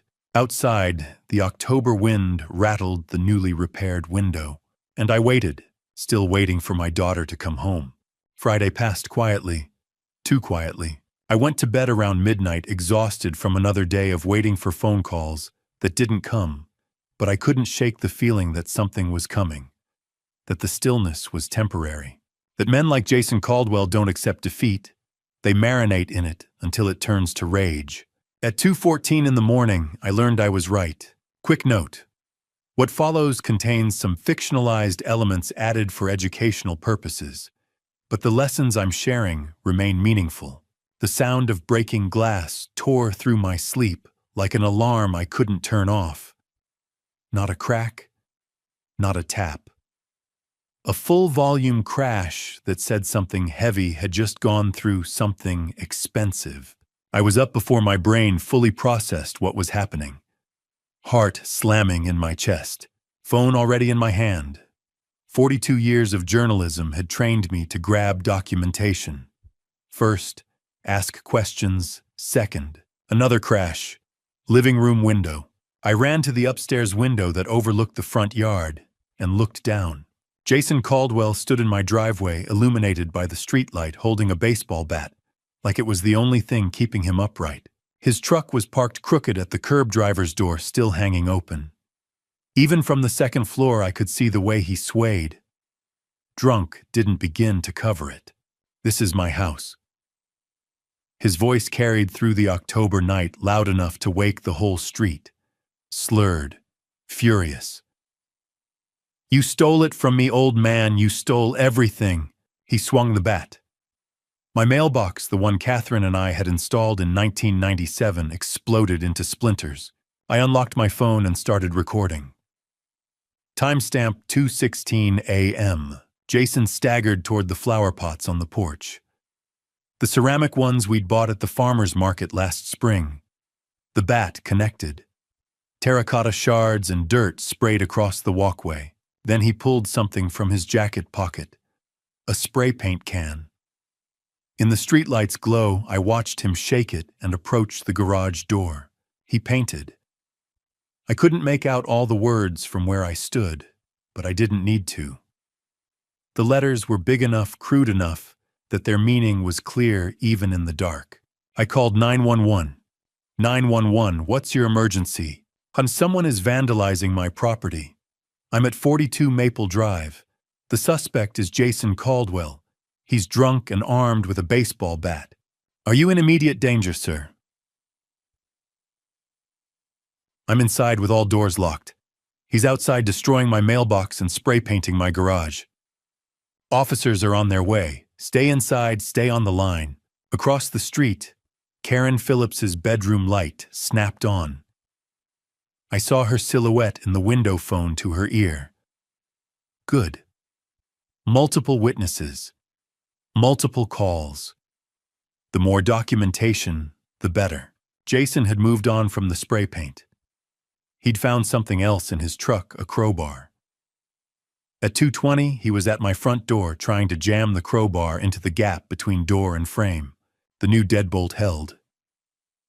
Tony Valdez had done good work. I opened the upstairs window 6 inches. Cool October air rushed in. Hosen. I called down. My voice was steady, loud enough to carry, but not shouting. The police are coming. Leave now while you still can. He looked up, found me in the window. His face was red, sweating, despite the cold, twisted into something ugly. You ruined my life. He pointed the crowbar at me like a weapon. I'll ruin yours, you hear me, old man? I'll make you pay for this. Sirens. Faint, but getting closer. Jason heard them too. The fury on his face shifted to panic. He dropped the crowbar and stumbled toward his truck, but he was too drunk to run in a straight line. His foot caught on the curb. He went down hard, hands out to break the fall, and by the time he scrambled back up, red and blue lights were washing across the street. 2:26 a.m. 2 police cruisers coming in fast. Officer Reynolds and Officer Davis. Third time in a week they'd been called to my address. Jason was still trying to reach his truck when the cruiser lights hit him. He froze like an animal caught in headlights, then tried to keep moving. Made it 2 steps before Reynolds was out of the car, hand on his holster. Jason Caldwell, stop right there. Hands where I can see them. Jason spun around, stumbled, caught himself on the hood of his truck. He deserved it. You don't understand. He kicked us out. That old bastard took everything and... Get on the ground, now. You should be arresting him. He's the criminal, he. On the ground. Officer Davis was already moving around, the side handcuffs out. Jason saw him coming and tried to bolt. Made it 3 feet before his legs gave out, and he went down again this time, not getting back up fast enough. Davis was on him, hands behind his back, metal clicking around wrists. You'll regret this. Jason was still yelling, face pressed against my driveway, spit flying. You hear me, old man, you'll regret this. Reynolds approached the porch where I'd come outside, phone still in hand, video still recording. Mr. Brennan, I'm sorry you're dealing with this. He looked past me at the broken window, the destroyed mailbox, the spray-painted garage door. We need to photograph the damage for the report. I have video. I held up my phone. Started recording at 2:16, got everything. Reynolds nodded slowly. That'll help. This is vandalism, criminal trespassing, public intoxication, and disturbing the peace. Given the restraining order petition you already have filed, this is going to add significant weight to your case. He'll be held for at least 48 hours, probably longer. Behind him, Davis was hauling Jason to his feet and walking him to the cruiser. Jason's legs barely worked. His face was scratched from the fall, and his shirt was torn. He looked nothing like the confident real estate agent who'd walked into my house 18 months ago. He looked pathetic. Mr. Brennan, Reynolds said quietly. This is escalation. You did the right thing calling us, staying inside, documenting everything. But men like this, when they start property damage, sometimes they move to, I know. I did know. 42 years covering crime taught you the patterns. That's why I want that restraining order. They're good. We'll make sure the judge sees this video. Reynolds walked back to his cruiser. I stood on my porch and watched them drive away with Jason in the back seat, still yelling through the glass, though I couldn't make out the words anymore. The street went quiet again. Karen Phillips's light was still on across the way. I waved to let her know I was okay. She waved back and pulled her curtains closed. That's when I saw it. Half a block down, parked in the shadow between streetlights. Kinsley's sedan. Engine off, lights off. She'd been there the whole time. Watching. She hadn't gotten out to stop him. Hadn't called out to him. Hadn't approached the police to explain or defend or apologize. She'd just watched. I stared at the car for a long moment. Couldn't see her through the windshield, too dark, too far, but I knew she was in there. Knew she'd seen everything. The car started. Headlights came on. She pulled away, slowly turned the corner, disappeared. At 3:15, I was alone again. I walked around the front yard, assessing. The living room window would need to be replaced again. The mailbox was kindling. The flower pots were beyond repair. The garage door would need professional cleaning, maybe repainting. Quantifiable damage. Fixable damage. The other kind, the kind that came from watching your daughter sit in a car while her husband destroyed your property and got arrested for it, that kind was harder to measure. I went inside, locked the door behind me, and started making a list of what needed repair. Because that's what you do. You document. You fix what can be fixed. And you hope the rest heals with time. I spent Saturday morning cleaning up the wreckage. Glass shards swept from the walkway. Spray paint scrubbed from the garage door. It didn't all come off, but I got most of it. The mailbox replaced with a temporary one from the hardware store. By noon, the physical evidence of Jason's rampage was mostly gone. You'd have to know what to look for to see the scars, but the wounds, those were still there. Fresh. Deep. At 3 o'clock, my phone rang. Charles Norton. His voice carried the weight of bad news before he even spoke. Joe. Charlie. What is it? A pause. The kind lawyers use when they're choosing words carefully. I don't know how to tell you this. Just tell me. Your daughter posted bail for him this morning. $5,000. I sat down. Didn't realize I'd been standing until my legs stopped working and the kitchen chair was suddenly necessary. She bailed him out. Yes, after what he did last night. The vandalism, the threats, the arrest. Yes. I stared at the coffee cup in front of me. It was Catherine's favorite, the one with the faded sunflowers she'd bought at a craft fair in Wisconsin in 2006. I'd been using it every morning since she died.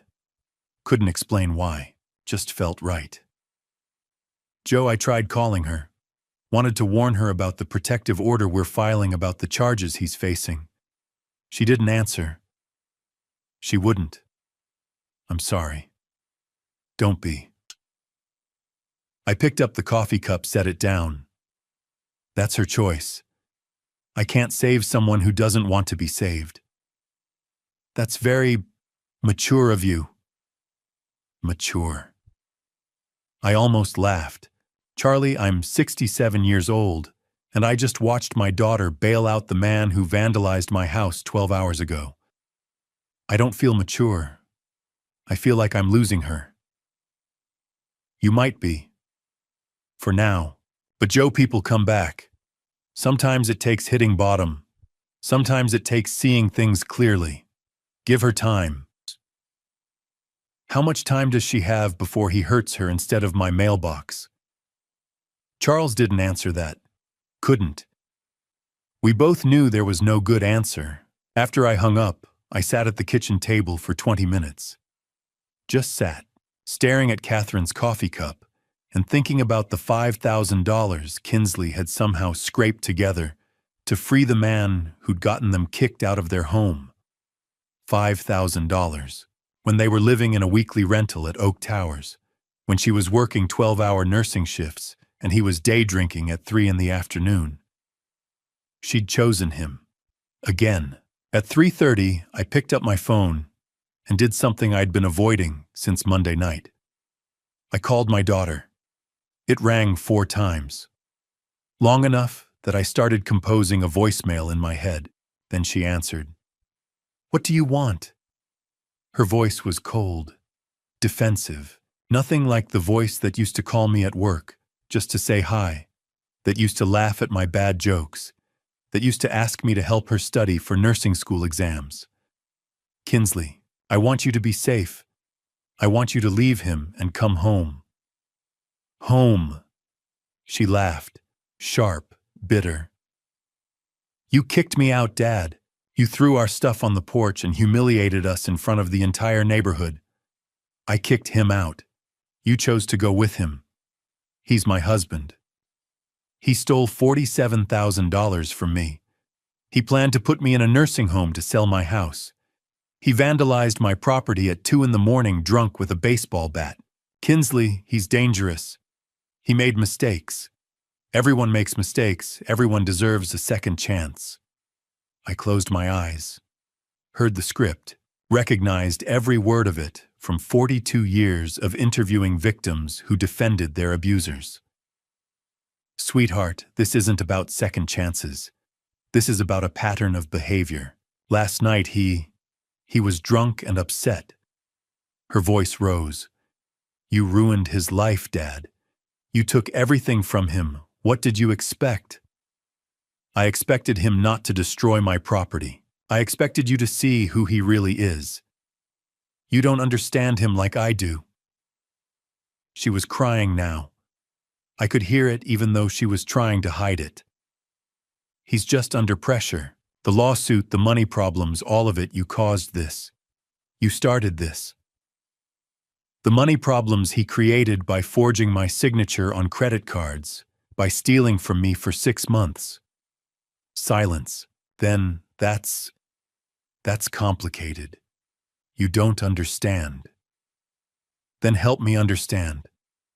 Come talk to me. Just you. Without him. Let's sit down and—" "I can't." "Why not?" "Because he needs me. We're going to be fine.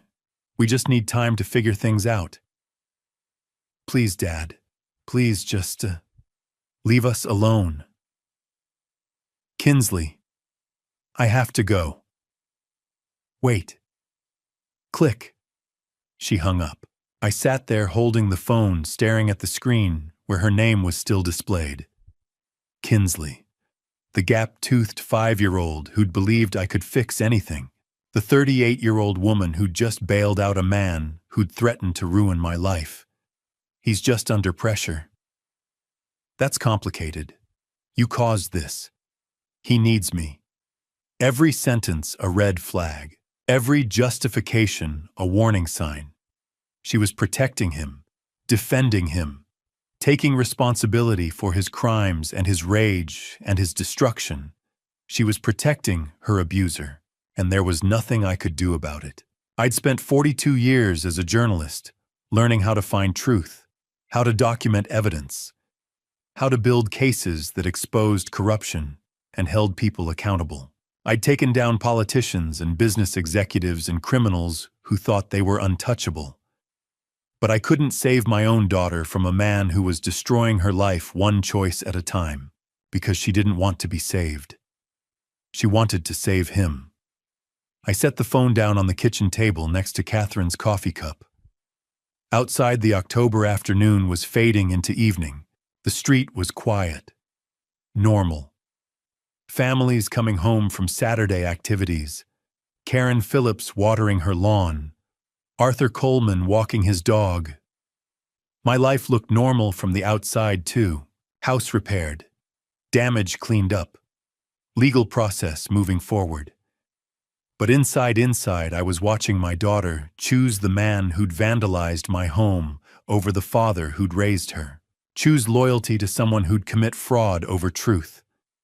Choose staying with an abuser over coming home to safety.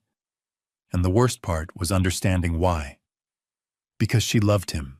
Because she'd made vows. Because admitting he was dangerous meant admitting she'd been wrong about him. Because leaving felt like failure. Because she genuinely believed she could fix him, save him, make him into the man she'd thought he was when they'd married.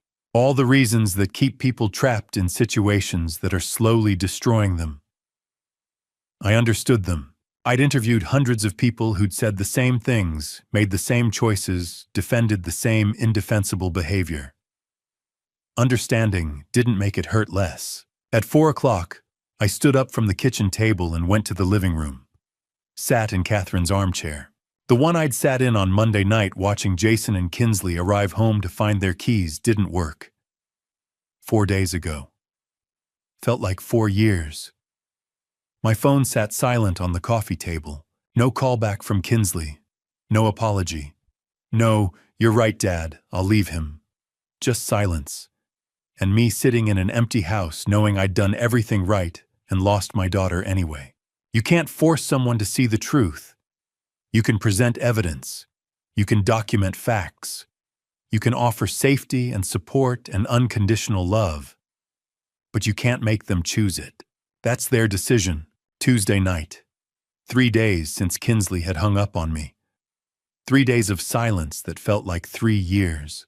I'd just settled into Catherine's armchair with a book.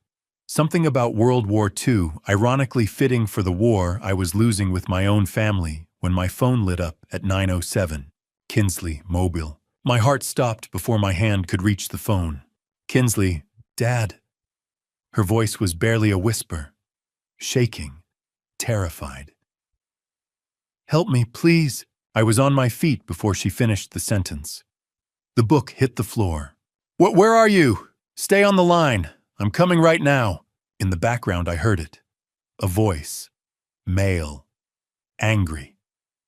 The words were muffled, but the tone was unmistakable. Rage. The kind that doesn't listen to reason. We had a fight. About money. About you. He got so angry, Dad and I couldn't. A sound. Something heavy hitting a wall. Not a person. Please God, not a person. Just impact. Violence looking for a target. I'm in the bathroom. Her voice cracked. The door's locked, but he's trying to... Inslee. Jason's voice came through clear now, muffled by the bathroom door, but close enough that the phone caught it. "Open this door, we're not done talking." I was already moving, keys off the kitchen counter. Wallet. Phone pressed to my ear. "Sweetheart, listen to me. What's the address? I need the address." On 1247 Oak Street. Apartment 3B. "But Dad, don't. He's so angry, I don't want you to." The sound of the door shaking. Rattling in its frame. Fists pounding. "I'm 3 minutes away. Keep that door locked. Do you hear me? Keep it locked." My hands were shaking so badly I almost dropped my car keys. Garage. I needed to get to the garage. "Dad!" Her voice broke completely. "He hurt me. Earlier tonight. Not bad, but I should have listened to you. You were right. You were right about everything." The words hit me harder than any punch could have. She'd known. Some part of her had known 3 days ago when she'd bailed him out, when she'd told me to leave them alone. She'd known, and she'd stayed anyway, because that's what abuse does. It convinces you that maybe you're wrong, maybe it'll get better. Maybe if you just try harder. I'm backing out of the garage right now. I'm calling 911 the second we hang up. Just hold on. My truck roared to life. I threw it in reverse. "I'm scared, Dad. I'm so scared." "I know, baby, I know, but I'm coming. 2 minutes, that's all." Another sound through the phone. Louder this time. The door shaking harder. Jason's voice was incoherent now, just fury and volume words blending into rage. Then the sound that made my blood run cold. Wood. Cracking. The door frame giving way under sustained assault. "Oh no, oh God, he's Dad, he's..." "Kinsley, keep the door closed, I'm almost..." A scream, short, sharp, cut off mid-breath. "No, please don't..." The line went dead. 9:09 p.m. I was already on Oak Street running every red light between my house and hers. My other hand was dialing 911. The phone rang once. Twice. 911, what's your emergency? My daughter Kinsley Brennan. She's at 1247 Oak Street, apartment 3B. Her husband is breaking into the bathroom where she's hiding. I just heard the door break. She screamed and the call cut off. "I'm 2 blocks away." "Sir, I'm dispatching officers now. Do not enter the residence. Wait for..." "I'm her father. I'm not waiting." I hung up. Threw the phone on the passenger seat. I slammed on the brakes, threw the truck into park, left it running door open, keys still in the ignition. Before I tell you how I saved my daughter that night, pause here. Share your thoughts in the comments. What would you do in my shoes? If this father's fight has moved you, let me know you're still here. Your words give me strength to continue. And a reminder, the following events contain fictionalized elements for educational purposes. If you'd prefer not to continue, feel free to stop here and choose content that better suits you. 12 minutes became 10. 10 became 8. I took corners too fast, ran lights I shouldn't have, and I didn't care. Every second that passed was a second my daughter was locked in a bathroom with a man breaking down the door. At 9:19, I screeched to a halt in front of 1247 Oak Street. The building loomed in the darkness, 4 stories of failing brick and flickering exterior lights. The kind of place where hope comes to get crushed under the weight of bad choices and worse circumstances. 3rd floor. Apartment 3B, I ran. The entrance had no security, no buzzer system, no locked door, just a push and you were in. The hallway smelled like decades of cigarette smoke, and something else, desperation maybe, or just mold that had been growing since the 90s. Stairs. I took them 2 at a time. My lungs burned. My legs screamed. 67 years old and climbing like I was 25 because my daughter needed me and nothing else mattered. 3rd floor hallway. Dim lights that flickered. Doors that had seen better decades. And at the far end, a woman standing outside apartment 3. Hands pressed to her mouth, eyes wide. She saw me coming and stepped forward. Mid-50s, worn bathrobe, fear written across her face. Are you her father? Yes. Thank God. Her voice shook. I heard terrible sounds, shouting, things breaking. I lent her my phone to make the call. Call 911 again. I said, already moving past her. Tell them to hurry. Apartment 3. B. The door was closed, but I could hear movement inside. Footsteps. Something being dragged or pushed. I pounded on the door with my fist. Kinsley, it's Dad, open the door. The footsteps stopped. Silence for 3 heartbeats. Then the door opened. Jason Caldwell stood in the doorway. Hair wild, eyes bloodshot, shirt half untucked. Trying to arrange his face into something calm, something normal, but failing completely. Joe. He said my name like we were neighbors who'd run into each other at the grocery store. What are you doing here? Where is she? He didn't move, didn't step aside. Just stood there blocking the doorway with his body, one hand on the frame like he owned the space. She's fine. We had a disagreement. Couples fight. This is between me and my wife. You should leave. I looked past him into the apartment. It was a disaster. A lamp lay shattered on the floor. A chair was overturned. In the corner next to what must have been the bathroom, my daughter sat on the floor. Knees pulled up to her chest, face hidden in her arms, shoulders shaking. Kinsley, she looked up. Her face was tear-streaked, red, swollen from crying. And in her eyes, God in her eyes, I saw the kind of fear that no daughter should ever have to feel. Sweetheart, come here, come to Dad. She started to move, started to stand. Jason stepped to the side, blocking her path and mine in one movement. Pwah, she's not going anywhere. This is my house. You're trespassing, Joe. You need to leave before I call the police. Something cold settled into my chest. Not anger. Colder than that. The kind of calm that comes right before a storm breaks. You have 5 seconds to step aside. Or what, old man? He smiled. Actually smiled. You gonna hit me? You're 67 years old. You really think? I pushed past him. Not a punch. Not a shove that would send him flying. Just forward momentum. The kind that says you are not stopping me without words. He grabbed my arm, tried to pull me back. For a second we were locked there in the doorway, him trying to assert control me, trying to reach my daughter. Adrenaline is a hell of a thing. It makes 67-year-old muscles remember what they used to be capable of. I broke his grip and stepped into the apartment. Don't touch me. Behind us I heard it. Sirens. Close and getting closer. Footsteps pounded up the stairs. Heavy. Fast. Professional. Officer Reynolds burst into the hallway, First Officer Davis right behind him. Reynolds had his hand near his belt, ready for whatever he was about to find. Everyone stepped back. Jason's face transformed.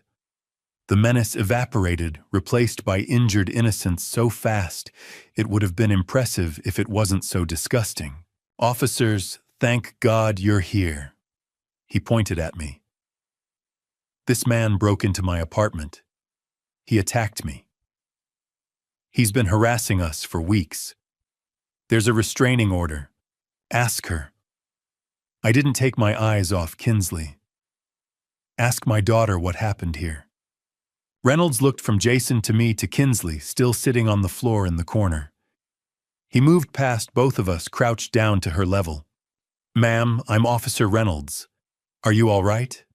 Do you need medical attention?" Kinsley's voice came out small, shaking. I called my dad. Jason and we were fighting. About money. About everything. And things got out of control. Did he hurt you?" The question hung in the air. Simple, direct, impossible to dodge. Kinsley looked at Jason, then at me, then back at Reynolds. She nodded. Once. Barely. But enough. "Yes." Reynolds stood, looked at Davis, gave one short nod. "Cuff him." What?" Jason's voice shot up 3 octaves. "She's lying, she's confused. She fell, she's just upset because this is a family matter. You can't—" Davis was already moving, pulling handcuffs from his belt. "Jason Caldwell, you're under arrest for domestic violence and assault. She's my wife. This is my apartment. You can't do this to me." The handcuffs clicked closed around his wrists. Reynolds stepped closer to Jason, voice low and hard. "Sir, you're also in violation of a restraining order. You're not permitted to have any contact with Joseph Brennan, and yet here you are in an altercation with him present. He came here, he broke in. This is— Now save it for the judge. Get him out of here, Davis." They pulled Jason toward the door. He was still yelling, still protesting, voice echoing down the hallway as they dragged him toward the stairs. Something about his rights, about how we'd all regret this, about how Kinsley would come crawling back. The sounds faded. The apartment went quiet. I crossed the floor to where my daughter sat. 67-year-old knees protesting, but I knelt down anyway. Got to her level. Kinsley. She looked up at me. 38 years old, and looking exactly like she had at 5 when she'd fallen off her bike and scraped her knee. Scared. Hurt. Needing someone to tell her it would be okay. "Sweetheart, it's over. You're safe now." She broke. Just completely broke. The wall she'd been holding up for 3 days, maybe for months, crumbled.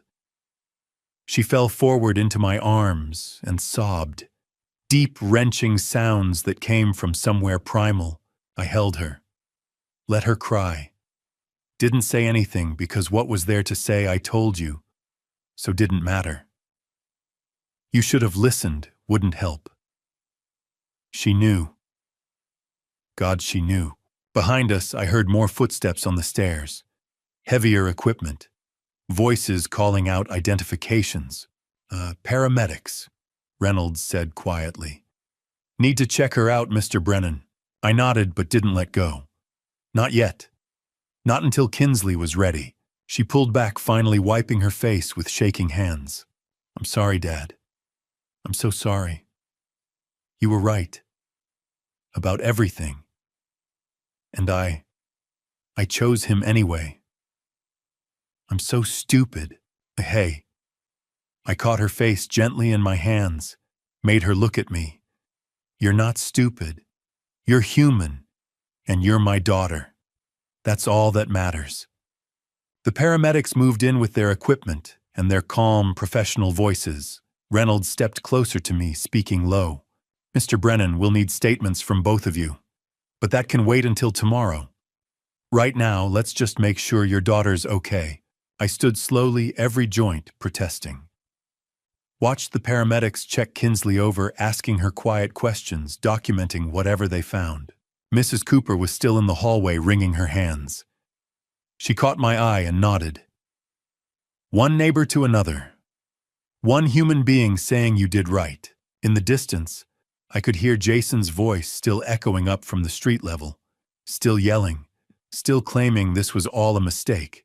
But up here in apartment 3B, my daughter was safe, and that was the only thing that mattered. 4 months later, my house sounds different. Not the suffocating silence of endurance, not the noise of conflict. It echoes with laughter. Wednesday afternoon, 3 o'clock.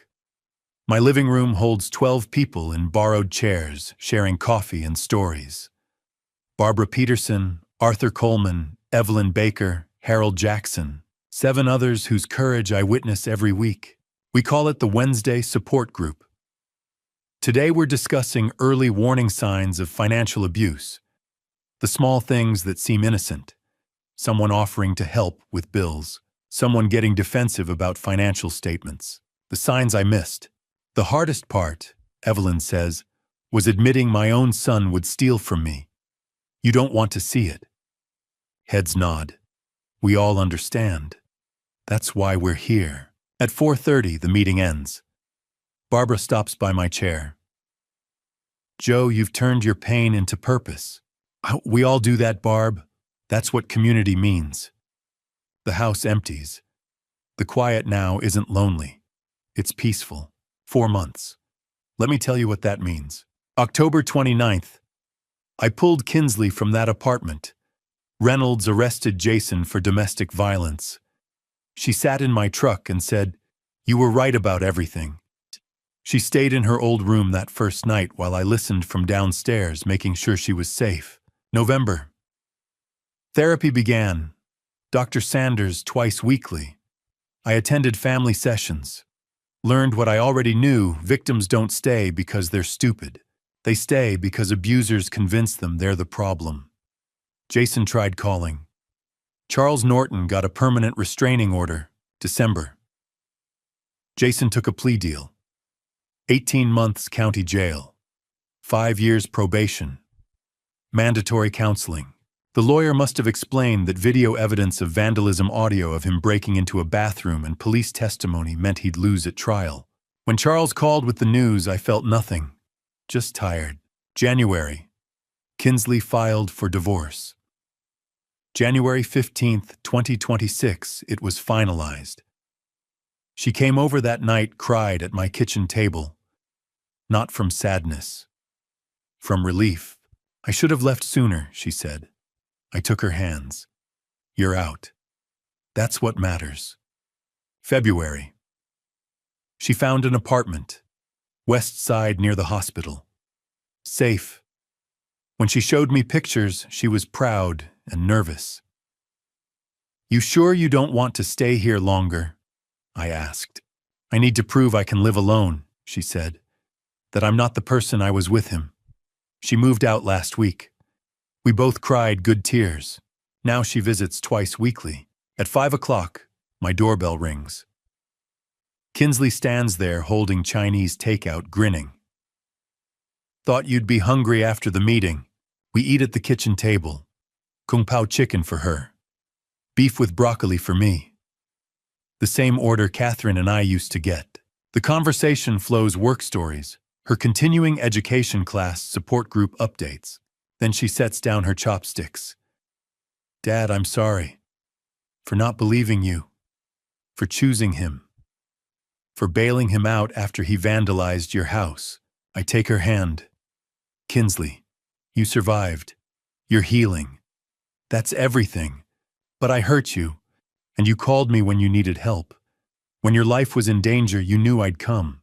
That's what I'll remember. She sobs, healing tears. At 6:30, she hugs me at the door. Thank you for not giving up on me. Even when I'd given up on myself. That's what fathers do, sweetheart. I watch her taillights disappear. Go back inside my quiet, peaceful house. I sit in Catherine's armchair. The new TV hangs where the old one was. I barely watch it. The photos on the mantle have changed. Catherine is still there forever, 45 and smiling. But now there's a support group Christmas photo. A recent picture of Kinsley actually smiling. Evidence of a life rebuilt. I open the side table drawer, pull out the small box. Inside, coiled carefully, is the black cable, the one Jason cut that Friday afternoon in October. I hold it, study it like an artifact. That cable was an ending and a beginning. I say to the empty room, to Catherine's photo. An ending of who I was, the man who let people take advantage, and a beginning of who I needed to become, someone who stands up, who survives. I put it back. I don't need to look at it daily, but I need to know it's there. A reminder. I've learned that dignity isn't given, it's claimed. That standing up for yourself isn't selfish, it's survival. That sometimes to save people you love, you must fight battles they can't yet see. And I've learned you're never too old to start over. At 67, I rebuilt my life, found purpose helping others, reconnected with my daughter, created community. If you're reading this, if you see yourself in my story, know this: you have more strength than you think. It's never too late, and you are not alone. The clock reads 7:15. Wednesday night. The house is quiet but not empty, full of memories, painful and joyful, all necessary.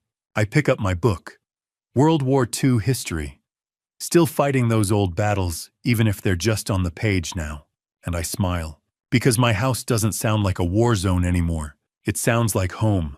And to you listening to this family story, remember this: God doesn't give us trials without also giving us the strength to overcome them. 3 times I prayed when Kinsley chose Jason over me, when she called from that locked bathroom, and when she finally came home safe. 3 times God answered, not with the easy way, but with the right way. This family story taught me that sometimes love means letting go even when it breaks your heart. Sometimes protecting someone means becoming the villain in their story until they can see the truth. Don't be like me. Don't wait until a black cable hits your floor to realize you've lost yourself in your own home. Don't be silent when your dignity is being stolen piece by piece. My dad revenge wasn't about anger. It was about survival. Real dad revenge is teaching your children through action that they deserve better than abuse. The truest dad revenge is showing them that standing up for yourself isn't selfish, it's necessary. Looking back, I wish I'd acted sooner. I wish I'd trusted my instincts when Jason first started helping with my mail. But regret doesn't change the past. Action changes the future. Here's my advice. If you see yourself in this story, whether you're the one being controlled or watching someone you love suffer, speak up. Document everything. Reach out. It's never too late and you're never alone. God gave me 67 years to learn this lesson. Don't waste yours waiting for permission to save yourself. If this family story moved you, if you've experienced something similar, or if you know someone who needs to hear this, please leave a comment below sharing your thoughts. Your story matters. Hit that subscribe button and turn on notifications so you never miss our next story. Share this video with someone who might need it. Together, we're building a community where truth is told and help is given. Thank you for staying with me until the end. Your time, your attention, your willingness to listen, it means everything. Important note: the stories you'll hear on this channel may contain fictionalized elements created for educational purposes. If this content isn't for you, feel free to exit and find something that better suits your needs.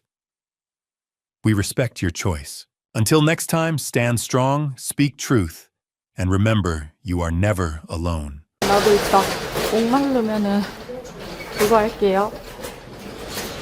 한 잔 먹을게요. 감사합니다. 떼모어. 이거 바꿔야겠다 이제 100개.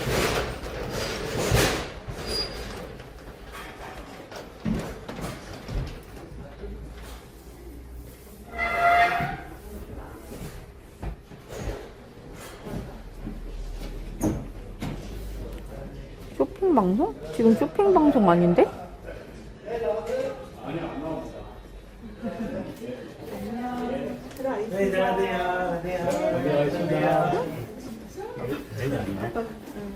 천 100개로 했었는데? 잠깐만.